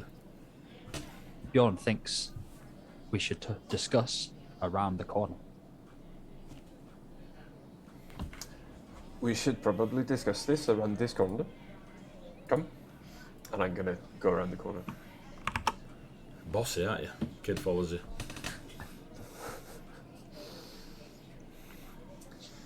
So we'll get out of eye line. Yeah, you're out alongside the round. I assume you didn't go for the form out. The kid would probably say no. Why have we left town? And then I'll describe to the kid the position where he is, what this guy looks like. Oh, you mean one of the snow people like you? We prefer children of the tundra, but snow people works too, I suppose. Cool. Children of the snow. Okay. Do you know whereabouts you last seen him? A lot of people here. I'll just describe where he is. Okay. And you're going to wait here, yeah? Yes? Right, cool. You want me to do it now? Yes, please. Cool. Off the kid goes into the crowd with a letter and the 2 copper coins. Althea walks out and is looking up into the sky. Do I see? I don't see Bjorn and Belk. They've gone. They're only off to the side. If they're I I can don't see think they're them. hiding. Just Oh, okay. so we're obviously just- around yeah. the corner. Oh, right, okay. As the kid walks off, I'll say out loud, not obviously. I'll say in my head. Bjorn waits here, and I'll just start walking off, and I will go and stand at the. So I kind of intermingle amongst the crowd a little bit over near the other marble. Okay. But keep eyes on where the kid is going. Okay. So, whilst you are failing to see Rhea, Velk's gone over into the crowd, kid's gone off there, Bjorn's waiting around the corner. We're going to call a break there, because I need a wee. So, we're going to have a quick break, folks. If you're in the chat, please stay in the chat. If you leave the chat, come back in about 10-15 minutes and we'll be here carrying on with this session. Go get your friends, your family, your dogs, etc. I was going to say pets, but if dogs are not your pets because they're friends, good for you. Cherry Green's Dog Home. Raise the charity. That link, hopefully, if Mel's still about, we can put it back up in the chat. If not, we'll get it put up there for the charity stream we're doing on the 30th of July, 24 hours. Eddie's, there you go. Eddie's going to be Dungeon Master in it. I'll be playing it. It's going to be amazing. I'm playing a Goliath sorcerer with a great sword. So, and a cantrip for days. What is it with you and Goliaths and trying to mash them into any bloody class you can? It's the only race in Colossus worth playing, alright? So we'll catch you in about 10 or 15 minutes, folks. Please come back. Please tell everyone about us. Blah, blah, blah, blah, blah. See you in a sec. Break time.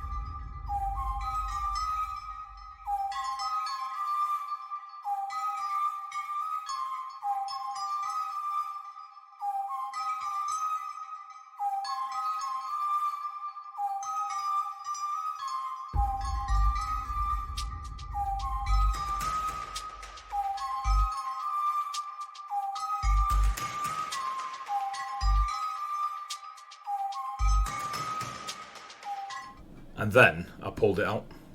Boom. Easy. So, welcome back. Oh, Dice of the Beholder. And little black You're still beetles. here. I'm going to have to go to bed falling asleep. Night night, Bardic, if you're still here. It's 10 to 10. What the? Right, we're back. Just before the break. Oh no, Mel's gone. Mel's gone. Oh no. Down to you, Ree. Down to you. Just before the break, we have a local lad. Sort of a head you never pull out. Free kids, Biggie. I don't say it like it's a complaint. That means he's Biggie, done it you know at what I least mean? 3 times. Twice. Third kid's a miracle, baby. Jesus, baby. That's why she's intelligent. Just not yours. Yeah, exactly. That milkman has got a PhD. So, yeah.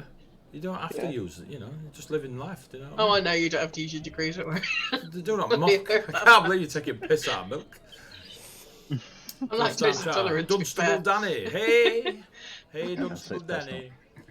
Welcome to the channel. We're trying to play D&D. I don't know what. Amelia showed up then, it didn't show up on the camera. Right, so just before the break, you have paid a young whippersnapper of the locals in the town of Bayard to run up to a Viconian with a letter. Who knows what's on this letter? Tune in next week to find out. Oh shit! Yeah. I know what's on the letter. Yeah, You've gone. You just gave it to a kid. Volk has positioned themselves to. You've got to trust me now, haven't you? Kind of purvey the. I don't think Belk knows what's on the letter yet. Oh, I Eddie's know. not made it up yet. Oh, okay. I know. Shut up, you bloody players. Who knows, Tony? Who knows? So, Etheria and Faze, you're inside. Neither of you, Etheria and Althea, were looking for Rhea. Yes, that's right, the old rhyme. And you can't see her. Velk has positioned himself to keep an eye on the Viconian that this letter is going to. Bjorn is positioning himself ever sort of slightly in and out of line of sight, staying around the corner, waiting for the child to make a zigzag pattern through the crowd, because, you know, he's not being shot at. Zigzag! Not yet. Not yet. This will be where Bjorn realises he can also do Eldritch Blast on his list of things. But yeah, so... And that's the plan, I believe. Right? Kid. Going through the town. Walks up to the one described, you know, the Viconian that Bjorn described and forehead pointed at twice. Velk, give me a perception check and tell me what's on the letter. Perception check first. One is assuming it's got a name on it, and you're going to try and see his reaction to the name or some such. Yeah. Perception 19. Okay. Now tell me what's on the letter. So. You're gonna. As simple Not as once that. for yes. Are you gonna tick once? Fuck no. Red, blue, Love from purple. Belk. Yeah. What are they called? So it will be so essentially inviting Gunnar to the inn. So what I don't know what time of day it is, but I would have written on what It's time early- of day it's it early is now. afternoon. It's early Okay. afternoon. So at what's the word, like within the next hour for Gunnar to come to the right marble, the one I'm standing near. Yep. An invite from the what's the name of the Neroliath? I had it written down. Agron. Buddy? Yeah. Agron. Buddy's in left. Agron's in Oh, right. Agron was the right one. Yeah, Agron's the arm wrestling man. to talk about a job. Okay. Give me a persuasion check.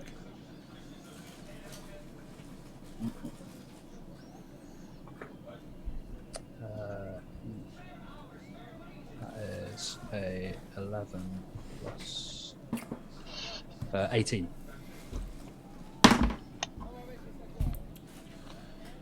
You see the kid walk up to the Viconian.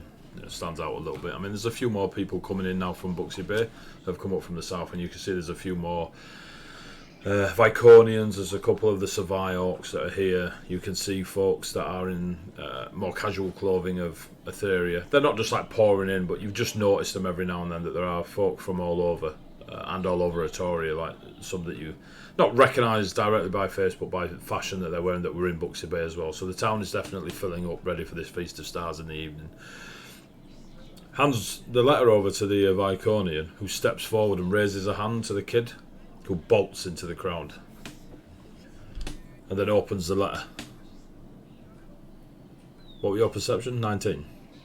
Perception was 19, and then persuasion was 18. Yeah, cool. Has a look at it, rolls the letter up and just stuffs it in a pouch on their belt, leans back against the wall, looks around, is looking around a lot, looks in the direction that Bjorn was stood, where you were first talking to him. Looks around again, rests against the wall, steps forward, and starts making their way down into the town. Is it like headed In your towards- direction, yeah. Okay, cool. Like they're up the hill, and the two marbles are kind of off from the market square, so they'd come down. I mean, it's not a straight line, but they've now moving towards you for what it's worth.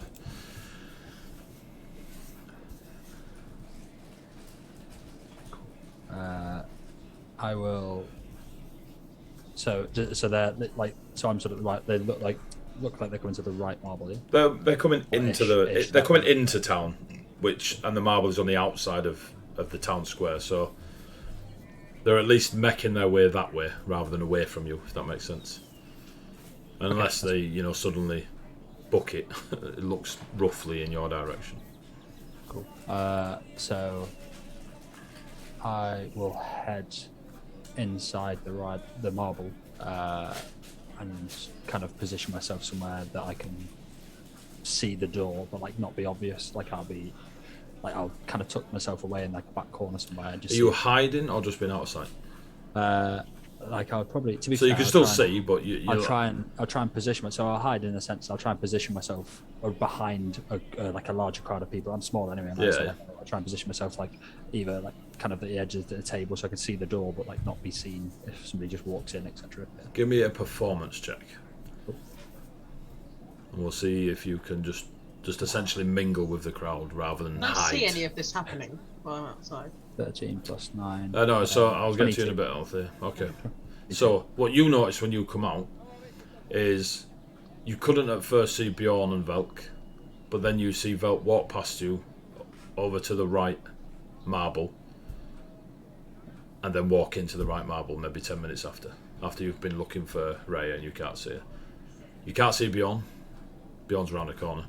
But Velk came from around the corner on the left marble, walked past you, smiling face, stood for a little while, and then went into the right marble. All that took about 10-15 minutes.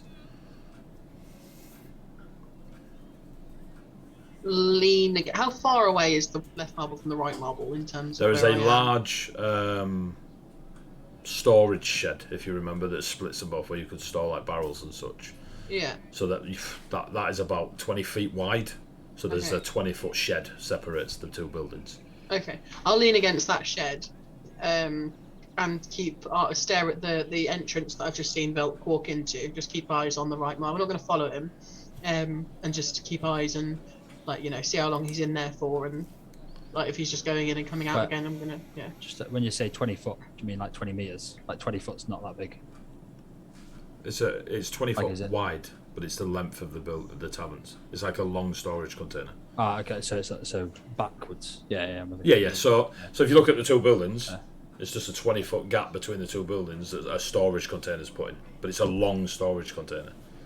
Yeah, he's just trying to get him there just in case I have to run. like a lorry. You seen a lorry? Yeah. Yeah, they're thin but long. Yeah. Yeah. But you know what I mean. Yeah. Okay. So I will just lean up against roughly 20 feet away from the entrance to the right marble and keep an eye on where I've just seen Velk walk into. Okay. There are people, also going in and out as it's free bar. I'll just every time the doors open, you can hear Batty artists telling another story about another scar. You're pretty sure it's a different story about the same scar, but you can I'll hear be- that every now and then. The door just opens and closes. Keeping an eye on who's coming and going, and if I recognise people, etc. Cool. Faze and Etheria, you're upstairs. Faze, you didn't see Rhea flying around anywhere. Althea's been gone a little while now. Velk and Bjorn been gone a little while. Good 20 minutes, 25 minutes since you got into the room. Are you two just chilling out? That would be far too simple. Vibing. No need to vibe, vibing. Etheria, they've been gone a while. I feel like we're missing something.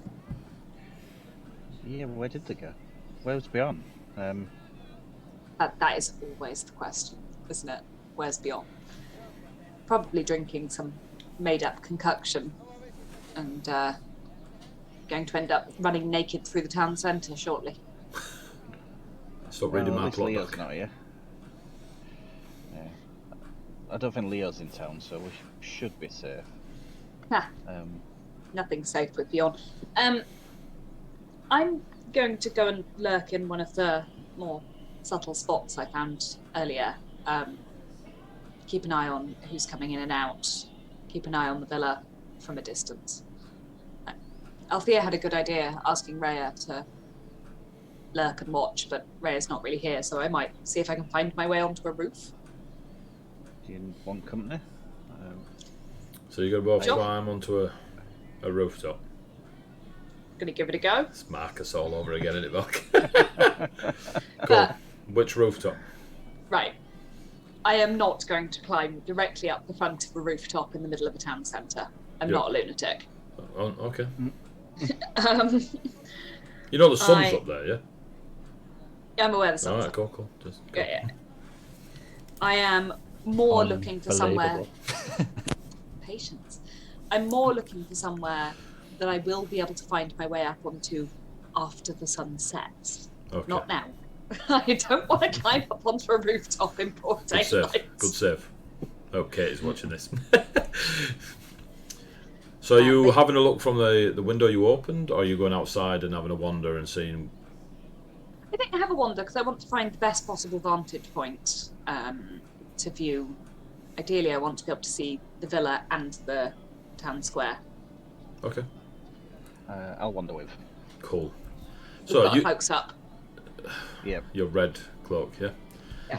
So as you go incognito into the crowd, there's again lots of people that are coming up from Buxton. You can see now the difference in folk that just live in this like fishing town, as it were.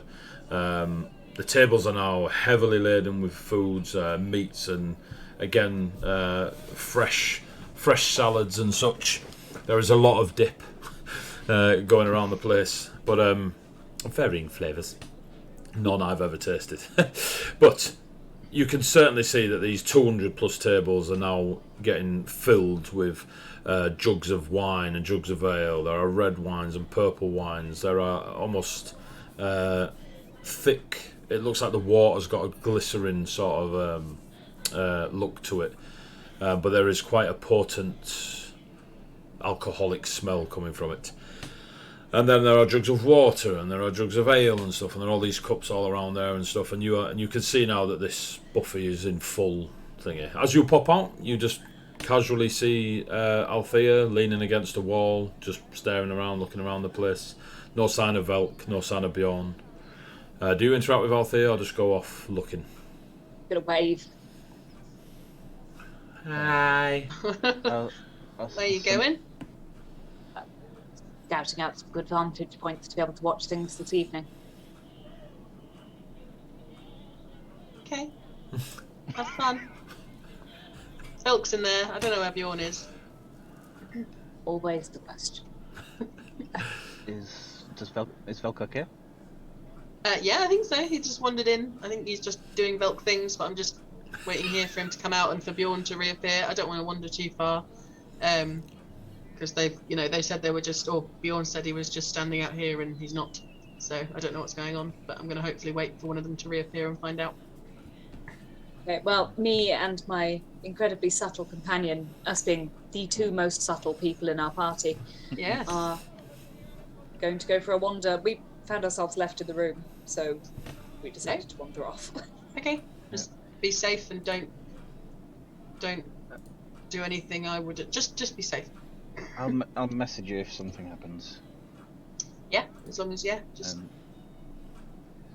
If I see any squirrels, I'll let you know immediately. not squirrels in particular. One's made out of minerals, like not just a squirrel. I see plenty of them. Stone particular- squirrels. Particular mineral? You're specifically looking for a tanzanite not squirrel? fussy. I mean, that would be nice, but after the stick I got for trying to hold them last time, I'm not going to touch them again. So. Sodium? Fine. Sodium? Yeah, they'd melt. Did I just hear that you're looking for different mineral squirrels? I said, Faye said that if she sees a squirrel, she'll let me know. And I said specifically one made out of mineral, not like just a squirrel. I'm not interested in Oh, I see. living squirrels. Oh, no, not What? no. Bring me a dead squirrel, alright? Like, whatever gets your kicks off, Althea, do you know what I mean? For the record, if Please I don't see bring me any anyone, dead squirrels. if I see anyone cooking squirrel anywhere, I am absolutely bringing back a squirrel pit around. Just so you know. Give me a perception. As you, I'm assuming this conversation is finished. Oh yeah. This conversation is done. As you potter off into the crowd, you're all in your various places in the town. A Viconian is trudging through the crowds, and there is a moment of people kind of giving way. Ethereal Phase, you are talking about Phase. Give me a perception check for your rooftop look. I will be assisting and pointing out where I think might be good. Up there looks good. Look at that roof. A bit more subtle. Yeah, I guess. Look at the size of that roof. Look at the size of that roof. That one's a hell of a roof over there. Yeah. Can you climb that? Yeah. 17. The clock tower. 17? Yeah. You find two places that you feel would be adequate enough to, once the sun had set and the nighttime shadows would give you a bit of aid in hiding on a rooftop. One is the Right Marbles rooftop. There's kind of a large chimney stack, probably the only chimney you've seen in Atoria, to be fair, so far. But it is probably 3 feet from the roof. You could probably hunker near it and not be hidden from sight, but it definitely aid a bit of hiding. And one of the barber stalls, they seem to be one of the few 3-story buildings that are in Clay, but people live in the above stories. The bottom story is the barber's shop. But that's a pretty tall building, and again, it's kind of makeshift made. Like the terracotta tiles are a few are missing, and it's a bit rickety. But one of the older buildings from looks of it. But that's another one that's high enough to have a view of the town, or at least enough of the town, and a little bit of. If I just lay down flat, they might not see me. I'll probably be considering the Right Marble roof then as the better of the two options. Cool. And while you're looking, give me a wisdom save with disadvantage. Okay. Just Fairs? Just Phase. Very comforting. Where are my saves? A for being a wisdom class. Okay. Disadvantage. 14? Cool. Rolled a 10 and a 16.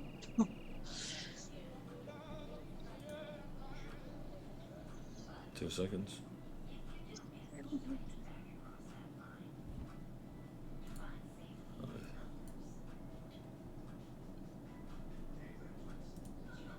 Just need to get the right one.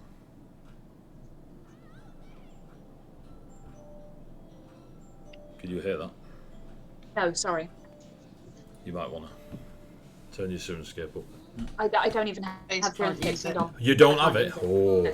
you're going to want to. It sounds creepy, is what I'm gonna. As your Oh, Someone's echoing. someone's got the someone stream put on. the stream on so they could hear it. So whichever one of you just did that, Rich. Richard's muted, it can't be him. It's Tony.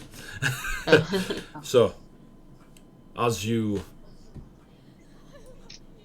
Jesus Christ, it's freaking me out. I shouldn't have done this. As you're looking around for somewhere to take as your perch for the evening, somebody bumps into you. quite aggressively. You kind of just like bump into each other, and it's like almost how rude sort of mentality. And your eyes and their eyes lock, and then they just carry on walking. They're not happy eyes, and you turn back away from them, and you stop in place, and all the sounds of Clay Eye go away, and all you can hear is the cries of children asking for their mothers, asking where everyone is, what's happening. There is a quietness to it. There's no screams, there's no flames, there's no arcane words being said of what you were told happened before and that you still struggle to remember. And your eyes, all you can see in front of you is red. Everywhere you look, everyone is doused in red. And then you look closer, and everyone around you, including Etheria, has had their throat slit, and blood is pouring onto the floor in front of you. You see the tables in front of you all around in the town itself, all the food, frogs, snakes, rats, all bubbling, and blisters of pus popping, and arms falling off, reaching for the edge of the tables. Then you see all the people on the floor that have had their throats slit. Etheria, the woman that you bought the pitter from a few hours ago, a young kid that you don't recognise but probably beyond us, and you see all these corpses around you, and the tables overladen with these horrific scenes of frogs and snakes and rats. The sky is dark, and it's not the bright blue of the afternoon that you were expecting when you walked out. You can't hear the people doing their market day thing. You can't hear the sea just down the road where the fisher folk are getting on with their day. You just see blood, more and more blood, and all you can hear is children asking for their parents, whimpering and reaching out for them. And then you pause again, and you bring your hands up in front of you, and they're both flesh. No sign of the soul forge as you look down at your hands, and they are covered in blood.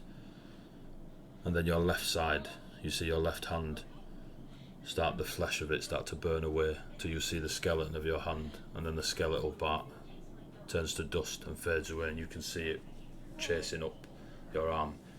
And then as you almost fearfully look at it come to your shoulder, your face starts to hurt, and as you reach towards it, the flesh comes away in your hand, and you feel your face and the intense burning sensation on the left side of your face.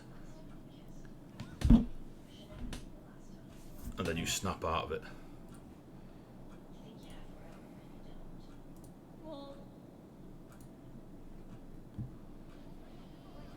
And the rushing sound of the town comes back, and you see meats and salads and jugs of wine and such on the tables all around you, and you can see Etheria just stood next to you, still talking to you about the conversation you had before about picking somewhere to rest or to hide on. You have no memory of the gentleman that bumped into you. The only thing lasting in your memory right now is what I described to you, but the way Etheria is acting, no time has passed, and you hear the joys and jolliness of a busy town. I'm going to grab Etheria and start checking Etheria's throat and being like, "Are you okay? Are you? What happened? Are you all right?" Holding his hands. What? Are you okay? You were dead. Everyone was dead. When? Now, here, now. Everything, everyone. There was blood everywhere. We were talking. We'd just seen the perch. No, there were children crying out, and the tables were covered in revolting, bubbling food, and there were bodies everywhere, and my arm was burning, and my face was burning, and everyone was dead, including you. Oh.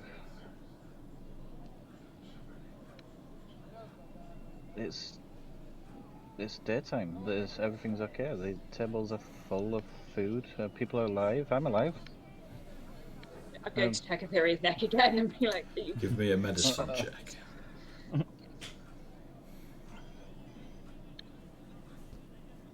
God, what is with these rolls today? 11. That's enough. Theory does indeed appear to be healthy and alive. I need something happened. I don't know what happened. I need to find someone. Sit. And grab around somebody did sit nearest the seat and just sit her down. So I think you need a drink. I don't know if I trust a drink here, to be fair. I assume I have a canteen or something in my packs. I'll give her some of my drink rather than. What is your drink? Just water. Oh, cool. I just got to check these things. You know, might be poison. Yeah. No. Get this down, you. Just a water canteen. I don't carry drink. And I can't seem to find decent tea. I'm honestly surprised it's not tea, and I'll take a sip from the canteen, but my hands are shaking and I'm struggling to. How far away is Rhea? You give me a perception check. I don't think she has to be in sight. 13. Cool. You can't see Rhea, so you don't know how far away they are. I'll just roughly point in the direction that back to the marbles where she was, and Althea? Or... Not Rhea, sorry, Althea. Yeah. Oh, okay. Then you can see Althea. Yes, you can see Valinus, which is going to be a thing quick, I think. Yeah. Valin, go by the surname. Yeah. I can't see Rhea or Rhea. I can see Althea. I'll send a message and say there's something wrong with Faze. I think she just had some kind of vision or episode. It seems bad. You can reply to this message. You can reply to this message. I'll look in the direction of Althea, like my head snaps, and say, "You are Althea. Althea's you. You are Althea. Etheria, sorry. Alright, change this. I'm changing my. Call me Ali, please. I look in the mirror and give him the eyes. Yeah. I'll look in the direction of Etheria, find her, and sort of send back in the message. Bring her back over here. She can. We all need to be together, but I don't know if Bjorn is and Velk's still in there. Faze, do you want to go back to the party? I don't know what this is, but... Do I get the impression that this was something that was done to me, or just something that happened, based on my knowledge of myself? Does that make sense? Give me a... Can you get rid of that, Rhea? Yeah, I'm done. Give me a intelligence check with disadvantage. Okay. Let's hope one of my dice actually likes me today, shall we? Oh, okay. Intelligence check with this thing. 16? Less of something done to you. Like, it wasn't like somebody attacked you with magic or a weapon or anything, but there was definitely a trigger. You just can't remember what happened before the vision. You can't remember the events leading up to it. I think that's a good idea. I think something triggered it. Maybe I saw someone, maybe something triggered it. Something's here. Has it happened before? I don't think so. Only mildly when you first regained consciousness, like true consciousness, because you kind of were in and out a little bit during the process. Only much milder versions. Never like this. Never like this. Yeah. Have I seen anyone interesting come or leave? I'm looking out for Gunnar because I have the description of him as well. He's not come to the right marble yet. Give me a perception check. 14. No one that's sticking out. Okay, that's fine. But there are several people that have gone in and left in the last since Faze and Etheria messaged you. I'll keep sort of one eye at the entrance and one eye towards Faze and Etheria. Cool. As that's happening and you're kind of communicating with Etheria, Velk, several people again in and out. You have performed yourself into mingling with these with just folk in there, and as you know, it's busy because of the free bar, which. But you do notice the Viconian that Bjorn was pointing out to you enter the bar and just kind of look around the place. You put in the letter about Agron, the Neralife, didn't you? And they're clearly looking around the place. They laugh for some reason in the background. It's a random punter.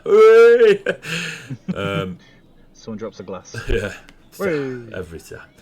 But they do look to their right, and you notice that there is 3 or 4 of the Neralife sat at the table that was sat there before with Agron. You noticed them before when they were, and Althea pulled Agron away. But this Viconian looks across at the table with the 4 Neralife sat at it and starts heading over to it. Do you do anything? I'm just sitting observing. Okay, cool. Agron, so you'll witness the Viconian will walk over to the table and start conversing with Agron, or at least the Neralife there, and they gesture that this one's Agron. And you see a very confused look on Agron's face, and you see a unhappy look on the Viconian. This all happens in maybe a minute or two, because it's quickly discovered that they both haven't got a clue what the other one's going on. The Viconian throws the letter at Agron. The Neralife stand up, and one of the Neralife just, like, you can see they're the kind of the peacekeeper, and even though they're sea giants, they're still fisher folk at the end of the day, so they sit back down. But whatever the Viconian said obviously gave a bit of riliness to him, and then the Viconian starts storming up. You just observe? Yeah. Cool. I thought you were just going to do some like bard solo in it, you know what I mean? I'll show you how the fighters do it. As they come, as the door bursts open, you hear a "Get out of my way!" as a large Viconian chap pushes 2 or 3 customers out of the way, Althea. And now give me a perception check with advantage, as Velka's riled them up. 19 with advantage. You see a Viconian almost fitting the description of Gunnar. The hair's obviously like down and loose rather than when it was described before, a bit more prim and proper. And they just barge through 2 or 3 customers on the way out, clearly pissed off at whatever just happened in the bar. You don't remember seeing them go in, but they definitely left. And of the Viconians you've seen in the town so far, they're the ones that closest match the description of Gunnar. Or Gunnar. And, are they walking towards Etheria and FaZe in that general direction? they're walking towards the town, to the town centre, which is where Etheria and FaZe are, but they don't look like they're targeting anyone. Okay. They have to go that way to get up the hill again. I'm gonna follow at a distance How in far? hope that we walk past Etheria and FaZe. So sort of if we get to that point, and I want Etheria to see me walking. What's I'm going to your try distance? and catch Etheria's eye. 15 feet behind them. Cool. Yeah. I'm a local. I'm just wandering through the crowd. Like I don't live Dressed that place. as a gladiator. I'm a local. To be fair, probably would be concentrating an awful lot on FaZe. I'd have thought. Yeah. So you can see this Viconian. Sakuro. Oh, I'm going to get that wrong. Sakuro Grill. 1002. Sakuro, thank you. It's gravy time. I've totally butchered that. I'm going to leave that. Thank you for the follow. So you're 15 feet behind this Viconian. You're following them through the crowd. They're just. You obviously can't see their face, but whatever eyes they're giving people in front of them, these local villagers are just, these local town folk are just like, yeah. Are they steaming off or like just Oh, wandering? they're pacing. They're pacing. Okay. yeah. I'm not going to follow at pace. If they get away from me, they get away from me. But I'm trying to keep them until They're moving. They're moving with more purpose than you are. So it's less of a, they're blasting. I'm not distance chasing. in front of you. Yeah. So they will get ahead of you over Yeah, time, but yeah. And as you enter the crowd, you do see that Etheria and FaZe are kind of just sat on one of the benches in the town square, and you can, they're clearly having a moment. Do I manage to catch Etherea's eye or not? Etheria, give me a perception check with disadvantage, as you've already said you're concentrating on phase. That is a 7. Okay. Yep. You don't catch Althea's eye. You don't know Althea's there, but you do see them, Althea. Okay. So it's your choice to carry on following the Viconian, or I am going to veer off to however far away from, I'm going to veer off towards towards Etheria. they're about 40, 45 feet from you, sat on the benches. That's fine. I'm going to go towards them. Still trying to keep Gunnar, but that's not important. I'm going to go up to Etheria and get really close to her and just whisper in her ear, Gunnar. So that FaZe doesn't hear, because I know that she's freaked out from what Etheria said. And then I'm going to turn to see if I can still see give me a Gunnar. perception check. You do see Gunnar. You know what they look like. I can still see Gunnar. Okay. You can see that they're heading uphill. Okay. Like towards the villa area. You didn't know they were stood there in the first place, but that's the direction they're going. They're quite a distance now, because you went 45 feet that way. Yeah, that's fine. Sorry, FaZe, what did you get in your perception? 12. 12. Give me a deception check, Althea, to see if you can whisper it. 12's your DC. Have I heard or clocked any of this? You're still around the corner. I'll get to you in a sec. Alright, cool. You're all doing. You split the party 4 ways. Yeah. There's only 5 of you. 12? Oh yeah, beats it. Did you get 12, FaZe? You did, didn't you? I did, yeah. Yeah, so you do manage to whisper it, and FaZe, you're too distracted to hear it. In theory, you heard the word. Gunnar, over to Bjorn. Before I'm going to keep following, sorry. Yeah. You're going to try and keep following Viconian? At a distance, yeah. He's like 70 feet ahead of you now. That's fine, just keeping eyes on him. So, Bjorn, little kid comes running up to you. This is a little bit before all this has happened. Little kid comes running up to you. Letters delivered. Thank you. Silver. Was it how many silver did we say it was? 1. Was it just the one? You give me more if you want. It was very honest of you. You can have another one. Okay, I'll take 2. And I'll give him 2 silver. Okay, kid's like, nice one. I zigzagged as well. I don't know if that was. No. Okay. It was what was required of you. Thank you. It's okay. Yeah. Did you just look at him read the letter, or? I didn't stick around. He were a bit of a dick, to be fair. Like, he threatened to give me a slap. Sounds like the person I am looking for. Why are you sending letters to a person that you're looking for? Why don't you just go talk to him? I have been told that we need to be more subtle. Is that by the little guy with the moustache? No, it is by everyone we meet. Okay. Specifically, I need to be a bit more subtle. I think the rest of my friends are. What's subtle? Better. What does subtle mean? I'm not quite sure, but. Do you want me to find out? No, I think I will learn it over time. Okay. But thank you. You have been a great service today. Anytime. Any letters you want running, just let me know. I will do. What is your name? I'm not telling you. How will I not to ask for you as for? Because you know what I look. Don't ask for me. Just come up and talk to me. Very well. Do you just give your name out to random people? Yes, I am Bjorn. Okay. That's why the little guy with the moustache does the talking. Alright. Okay. That makes sense. Okay. Bye-bye. Did you see the little guy with the mustache on your way back? I did. He went in the right marble. Okay. Well, we just call it the 2 marbles, but I heard you lot saying the right and the left, so. So I'm gonna keep to the corner and look around it and see what's going on in the street. So, what you see is everything that just happened. You don't see Bjorn. You don't see Bjorn in it because you're hiding behind a corner. You don't see the Viconian enter. You do notice him leave once he's gone past, like obviously the corner of the building, your line of sight, etc. And then go off into the crowd. You see Althea follow. I will say you kept looking now and then, and you saw Etheria and Phase in the crowd. You've no idea of what happened to Etheria or Phase. And you only know that Velk went into the right marble because the boy told you, but you didn't see him go into the pub. You knew he was over there, but you didn't see him go in. Clocking Althea, then go to follow Gunnar. I'm gonna go into the right marble to look for Velk very quickly. Rush over. You go in. Velk is pretty well mingled. So Velk, do you reveal yourself?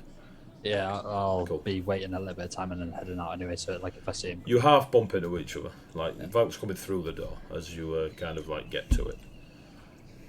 Velk, you notice Althea 15 feet from. I'm following him. Excuse me. Go on, Bill. I think Althea is making her move. Is it Gunnar? Bjorn thinks whatever sway his adversary has here is far too much for us to deal with right now. Enough to scare 4 large Neraliath. So perhaps Bjorn is thinking he should stop Althea and warn her. As you look into the crowd, This isn't a big Velk as you smile. look from the smile to the crowd, you notice that Althea just banks left into the crowd and stops following. Okay. I'm gonna gesture to Velk to follow and go into the crowd in the direction that Althea went. As you go into the crowd, by the time you reach Ethereum Phase, Althea is now heading back in the direction of the Viconian. If you wish to track the Viconian, I'll need a perception check off you both. Not you, Althea. You can see. I'm great at tracking anyway. So. Yeah, you got him here. You got him this far. Exactly. You know what I mean? Yeah. There'll be a Do leaflet somewhere. you have a leaflet for Gunnar's Yeah. location? Someone will turn up and tell me Gunner's there. Oh, great. Oh, nice. Perception. Tracked. Yep. 18.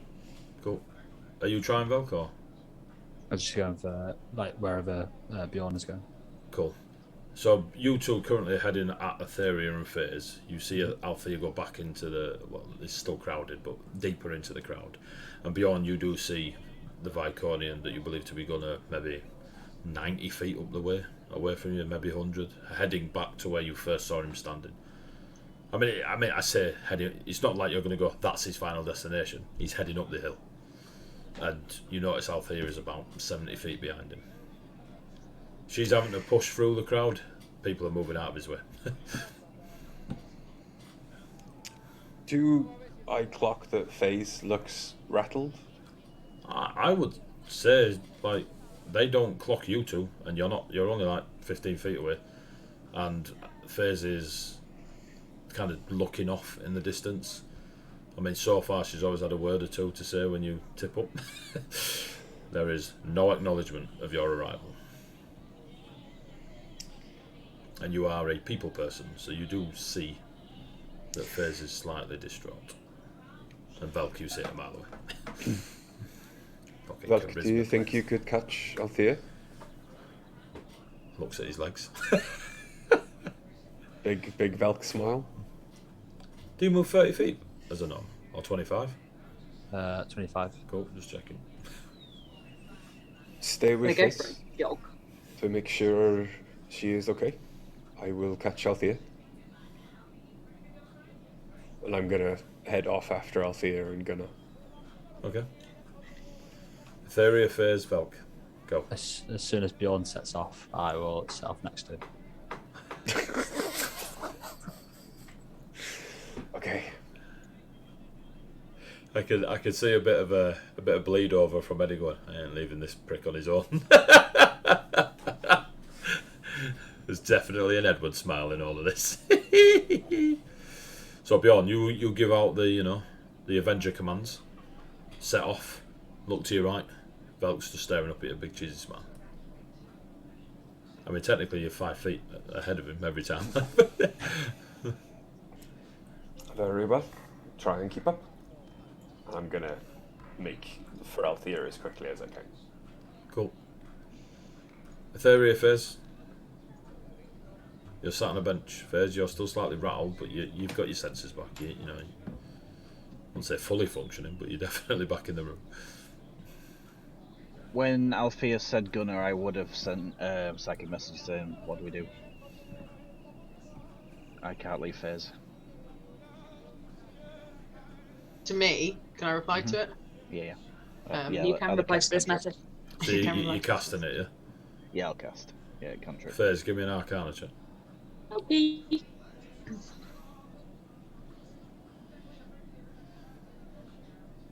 That's better than it has been. 18. Cool. You're fully aware Etheria's casting spells. You don't have to do it with that knowledge. It's just you know that Etheria's casting a spell. Althea, what's your response? Althea says, and it's, you can hear like a hint of like malice, but not directed at you. Like she's getting angrier, but not at you. But she says, "So then stay with FaZe."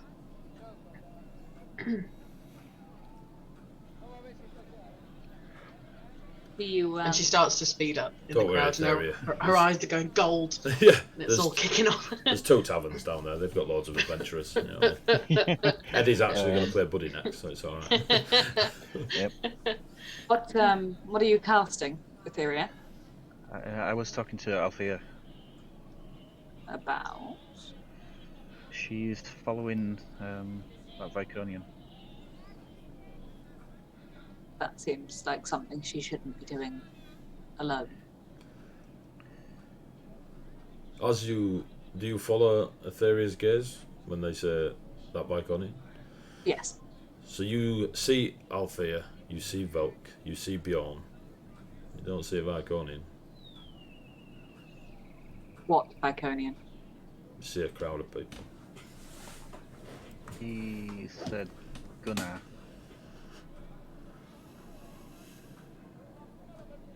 React as you so wish, Fit. It's best to be captured. Are you okay, too? Fine. I'm not leaving you, but yes. Okay. I'll grab Etheria's hand and start stomping off through the crowd towards the back of Althea and the... All I can picture is Velk going, like, beyond moving at a constant pace and Velk going... It's just a snake again. I've heard that fine before. You know, I can keep up with him. It's just a little bit more like I have to like walk a bit faster. I know, mate. I know you can keep up with it. It's No, but all like, the way they're describing it, I'm like, it's not like I'll be like. But If you dash and I dash, the only time ahead. it becomes dashing it, they're like full on sprinting through the crowd. You're only ever going to be 5 or 10 feet from him. Like, do you know what I mean? Yeah. But yeah, when you're just walking, it's nothing. Yeah. It's only when you're in a stressful situation. Yeah. So, Althea, coming up behind you, you got Bjorn and Velk. It's the single file thing again. Like you'll have gone up this hill in single file twice now. Yeah, I am having flashbacks to that. Yeah. Oh look, that's what it looks like when you're at the front. So you kind of look over your shoulder and you see Bjorn, and every now and then the colour of grey moustache and hair in the lower people's waist height. Yeah, waist height. And you're like, oh cool, Velk and Bjorn are like 20 feet behind me, and then just beyond that you see Ethereum Phase 20 feet behind them, and 70 feet in front of you is the Viconian you were looking for. They get to the building where Capable was standing against, that's 2 or 3 buildings away from the villa wall itself, on that path, and they keep walking up the path to the villa. The villa is about 50 feet from them, or at least the villa gate is about 50 feet from them, and you are still 70 feet away. So when they get to the gate, you'll be 70 feet from the gate, unless you change speed or whatever. What is your plan, Althea? If any? Well, Althea is. I'm trying not to be that dick that's like, I'm doing what my character would do, but she has a very. However, I'm gonna be that dick. My plan is that she's kind of, as she's walked, she's been like, okay, don't need to get too close, just need to work out where he's going, blah blah blah. And then as she's walked, like, she's got more and more worked up, and she's got angry. She's been thinking like, FaZe is upset. Is he why FaZe is upset? Something really bad happened to FaZe a while ago. We've been looking for this guy, and it's just going round and round in her head.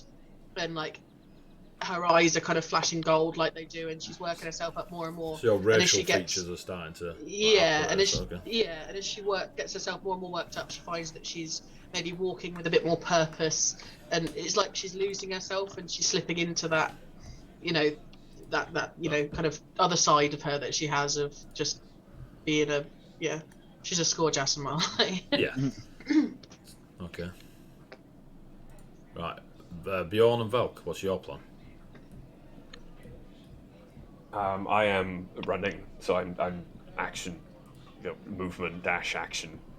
You're running to get to Althea as quickly as I can, or running through the crowd as quickly as I can. Cool. Okay. Because Althea's as part of her scourge thing is that she obviously can radiate. She flashes and can radiate the radiant energy. Like I don't. She when it gets to the worst point, and I'm not saying she's there now, but eventually she'll be kind of flashing. Oh yeah, I'm a. Yeah.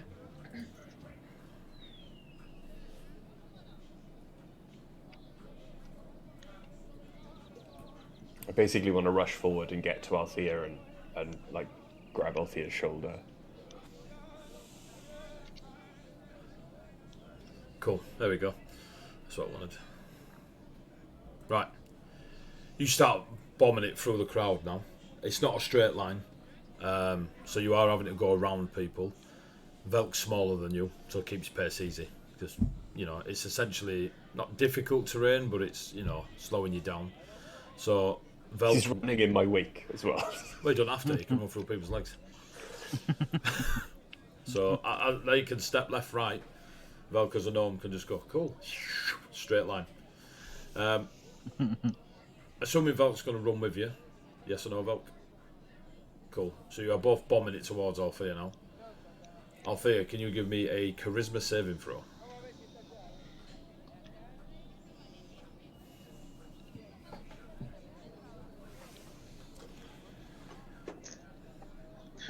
Nat 1 for 2.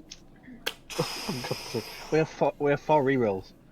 Oh, I'm gonna use a reroll. That's 4. We have 3 rerolls. It's 11:15. I'll use one more. That's another nat 1. Holy shit. Thank you, Biggie, for trying. Althea's charisma is not the stats. She poured all her numbers into. Oh no, it's nat 1 for 2. Like I do have a plus, but it doesn't change the fact that it's a nat 1. I see, okay. So, Oh no. as described by yourself, your eyes are starting to glow and you can feel a warmth building up in you. And your anger, or at least the energy, the adrenaline, anger, the passion, whatever it may be that got you going in the arena, that peaked, that you were like, this is it, all or nothing, win at all costs. When you were at your heightened state of sorry, Velk, your heightened state of combat and ready to rock and roll, as it were. Your eyes begin to glow gold, like full-on, lioness gold. What you don't notice, but Bjorn and Velk notice, is light is pouring from your mouth, your eyes, your being, and it is like coming out in streaks, as if there are cracks in your flesh and it's shining through, but there isn't. Bjorn, you are aware of your Asimar state, yeah? You are also aware of the stories of the celestial blooded and the variations of the celestial blooded. You are a warlock of a Vendari. The sort of Asimar that Althea is displaying now, you've met many a time of the other Vendari. Althea is about to go nuclear. This, combined with you just all of a sudden sprinting through the crowd and people going, hey, what are you doing? Like the shock of someone just now bolting through the crowd causes the Viconian at the top to turn, look in the direction of Althea and the commotion that's going on in the crowd, and they too run at the villa. So can I see that there's light? Yeah.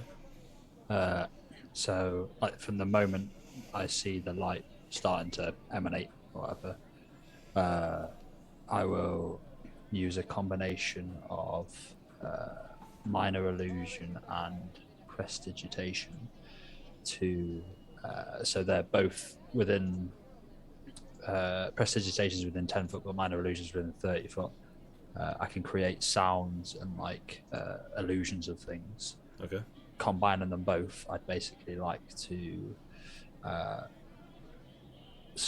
of stop where I am and start making almost like fireworks appear, like shooting up into the crowd and things like that, bursts of light, and then like a combination of that with sounds of cheering and things like loud, because it says I can do up to a scream, but I'd say like loud sounds of cheering instead. So like the fireworks bursting up, loud sounds of cheering, that sort of stuff, and I'll just kind of spend the time. What's the range of the other one? Prestidigitation's 10 foot, but like minor illusion can do the same thing. It says sounds and images and things like that. So like whichever one of them, they're both. I think minor illusion is probably quite like a little bit of a better version. Okay. But they're both cantrips, so I'll just start popping them off. So as you do that, the people around Althea, as they start seeing the light and the sound and stuff like this, there's a few of the books, like the non-Atorians, that they're like, you know, the foreigners, as it were, are kind of start clapping and stuff, but they all move away as if to let this display happen, like thinking they're about to be entertained, and they all move a good 15, 20, 30 feet away to give Althea this space. Althea, you only slow down a moment, you're kind of in the zone, but you notice that people are now moving away from you. Do you see the light? If I can still do it and move, I think, because I can cast and move, can't I? Yeah. So like if I'm doing it like while I'm moving, like I'll still be trying to catch up to her as well. Yeah. I guess you weren't just going to stop. If you like, when I get to her, then I'll do something else. That's cool. Okay. Althea, do you stop? We'll determine. And I see the fireworks. Yeah, I mean it's all going off around you, like fireworks, cheers, and stuff like this. The people move and start clapping, but as you start looking around, you feel heat, and you can now like see the light. Like as you move your hands, you can see it coming from you through your fingers. As soon as when I start to see the light, I'll probably be like kind of snap out of it, not snap out of it, but be distracted by it, if that makes sense. Like, so do you stop? Yeah. Cool. So you stop and start like assessing the situation. We're looking around and you can feel the heat building and building and building. Velk, Bjorn, what are you doing? How close do you get to Althea? Are you diving on her? What was the other thing you were going to do if you said you got close? She stopped, so you can easily get to her. You two were bolting it. So, as I'm casting the fireworks and all that sort of stuff, and I noticed that she stopped and kind of like light's still pouring though. Yeah. Okay. So, I'll get like within, like if I can I get close to her? Yeah, that's cool. You feel the warmth that's radiating from her. So you're a law bard, aren't you? Yeah. Give me an Arcana check. While Velk is planning, I'm just going to rush up to Althea. Althea, you need to calm yourself. You are going to give yourself away, and you could possibly harm people. You need to calm. You need to wait. Please. Just so you know, Althea, your nat 1 means you can't calm. Can't what? You can't calm. Velk? 16. Cool. The light is radiant, like actual radiant energy. Like if you were to cast a spell to cause something harm with radiant energy, it's radiant. It's not a descriptive term, it's radiant energy pouring out from her. Beyond, you feel it touching you. Velk, how close are you to Althea? I'll get to her. Like I'll be next to her. In the square next to her, as it were. Yeah. Cool. As you both get to her, you see that 10 foot of light, of dim light, radiates from both of you, obviously. Well, everyone sees this, but more to yourselves. You see 10 foot of dim light radiate from... it's 10 foot of bright light radiate from her, and then an additional 10 foot of dim light. This is in the middle of the day, and you can see that she's generating light. You already know it's a celestial / radiant light between the both of you, knowing what she is, and obviously your law, arcane skills. at the end of, I know you're not in turns, but at the end of the first 6 seconds, as you guys are around, everyone else has moved away because of Velk's minor illusions and such.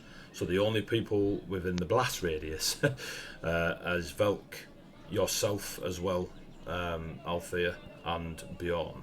So half your level rounded up. So you're currently level 4. Mm-hmm. So all 3 of you take 2 points of radiant damage. And she is literally like womb radiant, womb radiant. The pulsing of it, being, you know, the experienced of your area of expertise that you are, unless it's turned off, will pulse every so often. Give me another charisma saving for Althea. Go on, Velk. So as I get close, I'll turn to Bjorn and I'll be like, Are you still continuing these? Yeah. So I'll be casting if that's cool. So as the closer I've got, the more I'll crescendo it, almost like in the middle around us, and I'll start to make it more dramatic, light involving effects. Like so, like the fireworks are bursts of light and things like that. And I'll say up to Bjorn, I'll be like, Bjorn turns to the crowd and continues his performance, and I'll start to I'll make them more light based, but getting more intense around as well. Like the explosions are looking cooler and things like that. And as the explosions are happening, like I'll try and almost cover, like it's because they're around us. Like I'll cover Althea a little bit with where the fireworks are happening. Or whatever. Okay, try that mask. Whereas like Bjorn is still kind of like a little bit visible. Yeah. Okay. Etheria and Phase. Up ahead of you, about 30-40 feet, you obviously see Bjorn and Velk set off at pace. They run up to Althea, who's stopped. Althea is now pouring out light. Phase, I will say you auto know that it's radiant light, just because, you know, you're a cleric. But Althea has stopped. The Viconian, Etheria, you can see the Viconian like pretty much at the gate now. Phase, you still have no idea where, or, you know, you just see lots of people in front of you. Bjorn and Velk chase after Althea. Althea stop and radiant light pour out of her. What are you two doing? I mean, there's fireworks and cheering going off that, you know, you don't know if that's part of Althea or outside help, but there's definitely a celebration of light going off around Althea. We get close to Althea. I'd like to turn directly to her and go, where? I'm like to me. Can I reply? Am I able to? What did you get on your charisma check? 13.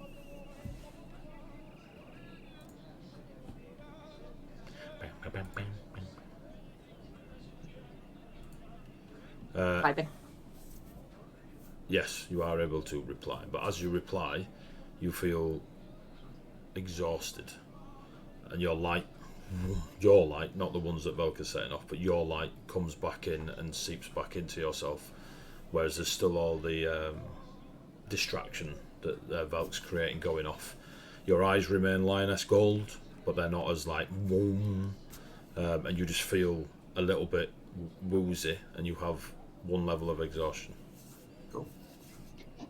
And then Phase and Etheria turn up, and you can see a couple of like burning marks on Velk and Bjorn and Althea. Can I still see from when Faze asks me? Can I turn and can I see Glenara at the gate? Nah, but you do see the gate close. I see the gate close. I'll say the gate of the villa. Yeah. I'll say. Nah, just the a villa. gate. Don't run. No, that's what I thought. Random 2 doors. Some along, farmer just some like garden. that one there. Okay. So I'll collapse as Faze kind of approaches. In fact, a Phase and Phase and Etheria are now. Are they getting closer? Well, they're on you. Well, Phase is maybe 10 feet away, going where? It's all happening in one motion. Your magic's still going off unless you tell me otherwise. That's cool. Yeah. And I've just assumed, mate, that you are making it work to the new arrivals. Yeah. So you don't have to Do you wanna describe that bit do every something time. before I answer? Fairs has said where, and Althea's about to answer. So, like, as I'm still going, I'd be saying to Bjorn, I'd be like, Bjorn thinks about his crescendo, so we can move somewhere else. Just walks off. Fucking hate Bjorn. Have you thought about crescendo, Bjorn? Velk, and I'm going to say to Velk as the fireworks are going off, I'm going to need the bright light to burst where I am in about 5 seconds.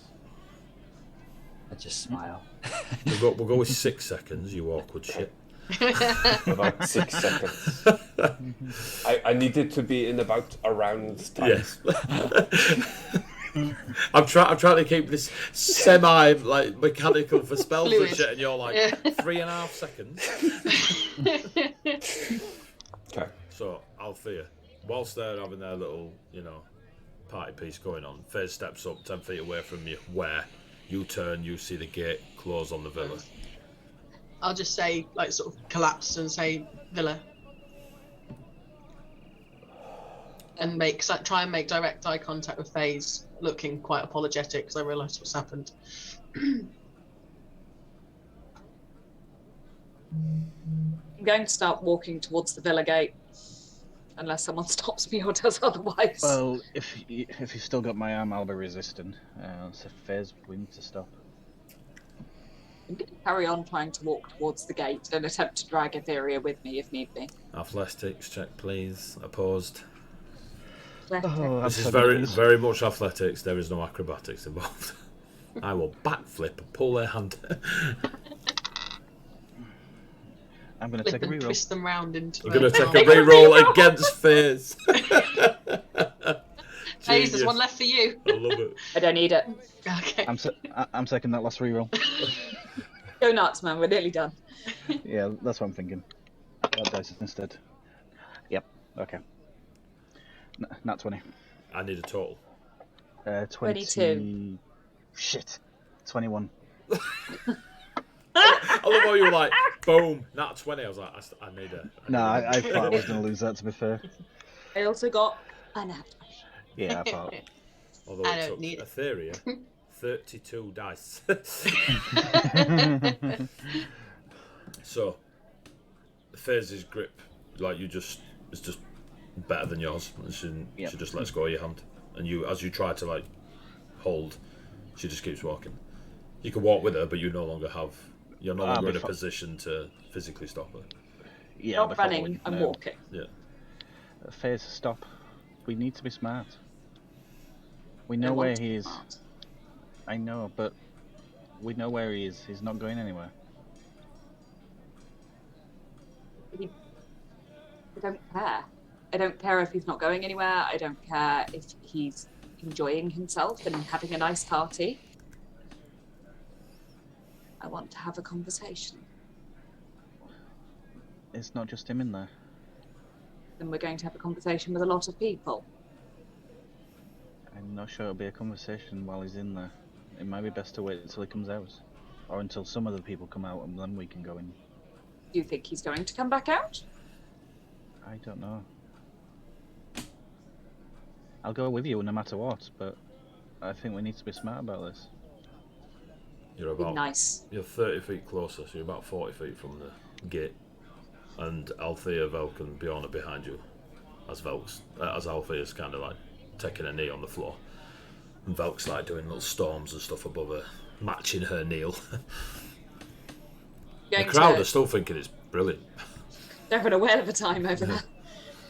I'm going to slow down a little bit and go, don't be nice about this. That's not... I don't want you... Don't be nice. I won't be nice to them, but I don't want you to get hurt either. I don't want you to get hurt. But we need to be smart. Something's happened to Althea. Bjorn and Velk seems to be taking care of her, but something happened to you. No, I'm fine. We don't know that. We know where he is. He's not getting out. Pause there. Velk, it's been 6 seconds. I'll be making it more dramatic and then like a the brighter, bright as much light as for possible. Bjorn. So Much as Bjorn, you possible get your with bright those. light, the thing you asked for from Velk, perfectly manifests in front of you or around you, wherever you need it.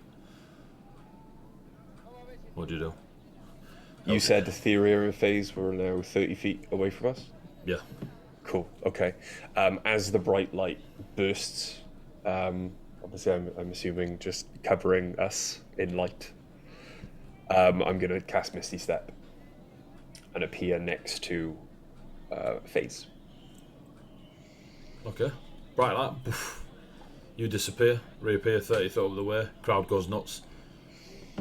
Velk, you're still left with a kneeling Althea and carrying on your display of a match in the scene, as it were, like why there's one lifted away and one still there. And the crowd at the minute, I mean, it's been a good minute of entertainment. They're enjoying it.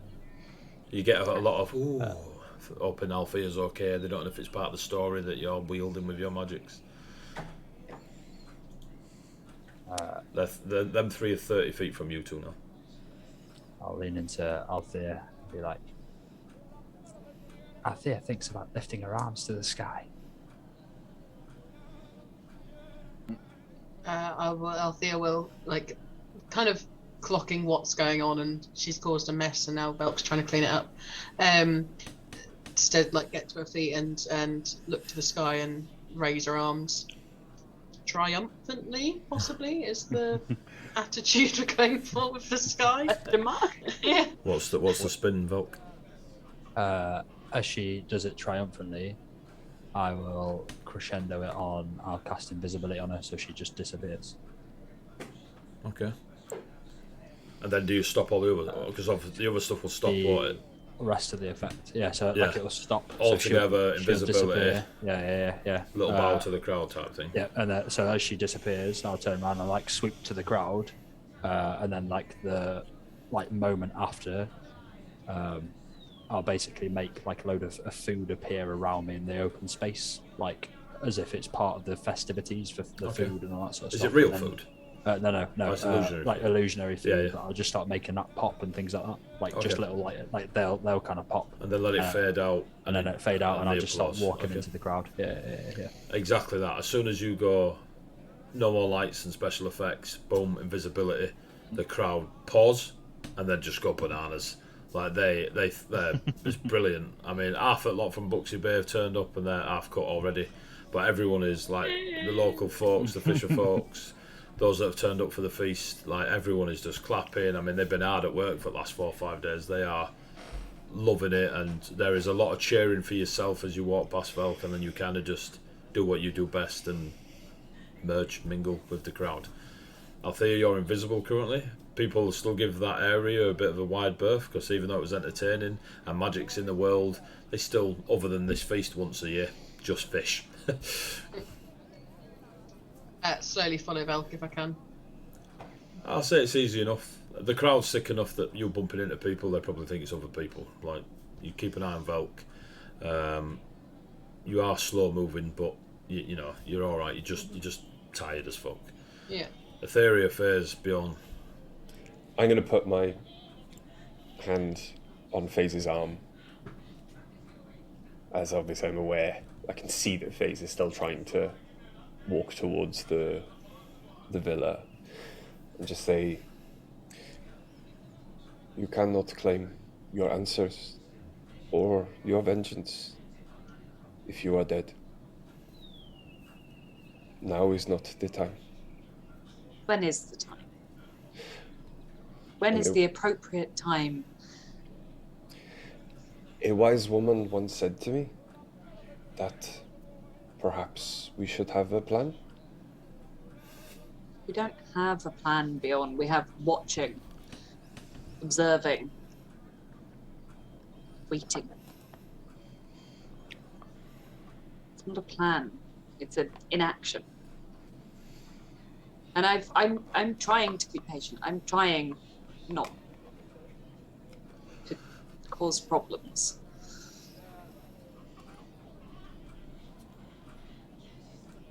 But watching isn't a plan. It's an absence of a plan. But now they are perhaps tipped off. Yes, because one of our friends is a firework. So let us go back to the bar.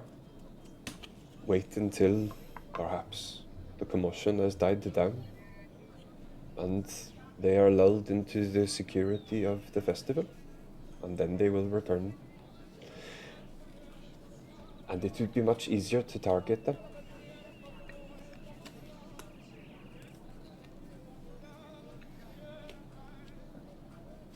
Nice. You will have your vengeance. I promise you this.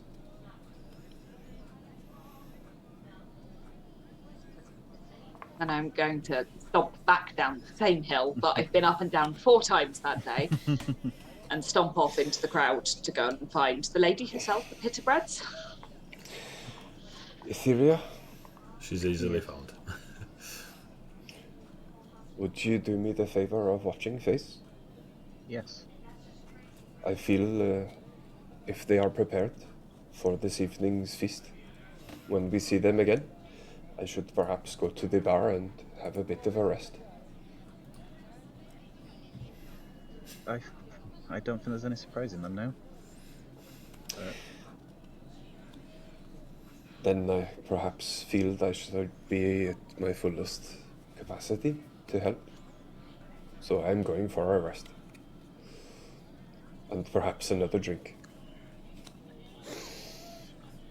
You know you don't get spell slots by drinking. Well, Yeah. when you take a short rest, surely that there is, a drink as part of the rations that you use, right? Do you have a free bar in your rations? Well, no, but you don't need to use rations if there's free bar of food everywhere. So what do you say, Etheria? I'd take it easy on the drink, but beyond. I don't see a good outcome to this. I am Vicunia. If it is not roulette, this is what we do all day. In some bars. This Itorian ale is nothing. It adds up. Etheria, you're like, I'm over here. So we need your act steady. I'm getting a strong feeling we're going to need that. I don't see this being words. I will pace myself. Did you say pace? You will, what you want? Pace. Pace. The walking. Pace. I will pace myself. Fuck it. That shit's getting clipped, I'll tell you right now. I'm going the same colour as my cherry blossoms.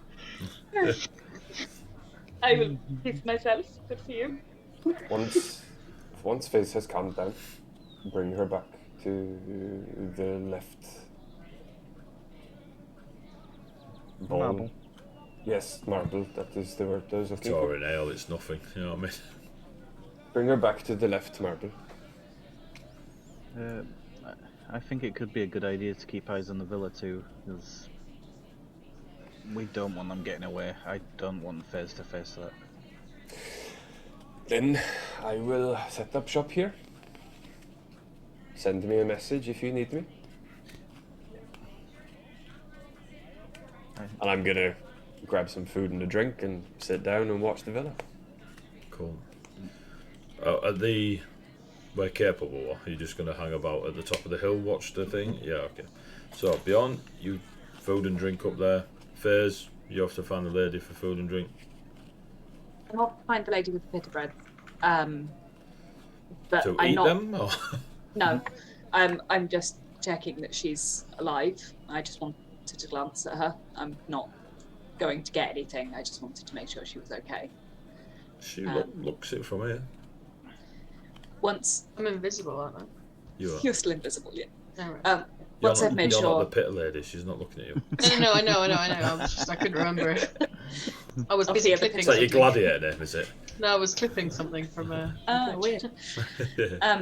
Once I'm sure the pit lady's okay, I'm actually going to go down to the water again. Okay. It'll take you, a good 20 minutes, but yeah, you can get down to the water. There's a load of narrow life there fishing. They're fishing quite effectively, like they're diving in and returning with fish rather than using rods. Is there like a jetty that I can sit on? Yeah, there's several of them that go out. Okay, I'm literally just going to sit on the jetty and stare at the water for a little bit. Okay. Give me a perception check. Okay. I can't. I've lost my perception check. Oh, hey, something's back. My dice love me again. 18. You see several large silhouettes of humanoids beneath the water. Similar size, obviously magnified by the water, but of the narrow life around you. Etheria, do you join Fizz? I'd probably sit down like 30, 40 feet away. So on the same jetty, just further back. Pretty much. Giving her privacy, but nearby. Okay. Beyond your setting up shop top of hill, Althea and Velk. Velk, are you heading to one of the marbles for Althea to just follow you?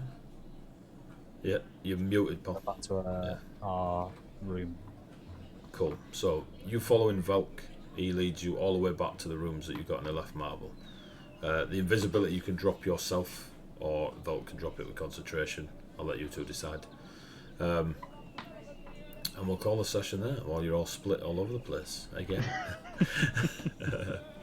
So yeah, end of session 14, was it? 14. Session yep. 14.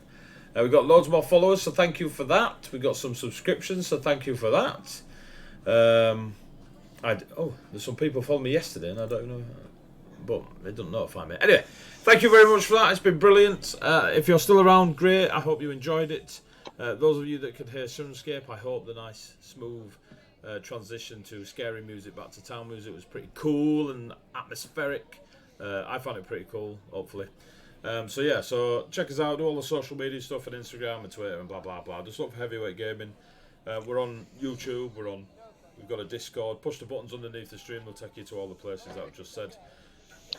We're on again tomorrow playing Fables Among Titans, which is also set in our world of Colossus, and also DnD5e Ed. And our next big thing coming up is our 24-hour charity stream on the 30th of July, all round the table, dungeon mastered by Mr. Valentine himself. And we're going to raise a few quid for Jerry Green's dog rescue home, which we'll be shouting about, etc., for the weeks leading up to it. So for now, say goodnight, players. Night, Good night, players. players. See you later, folks. Thank you very much. Bye-bye. Bye. Bye.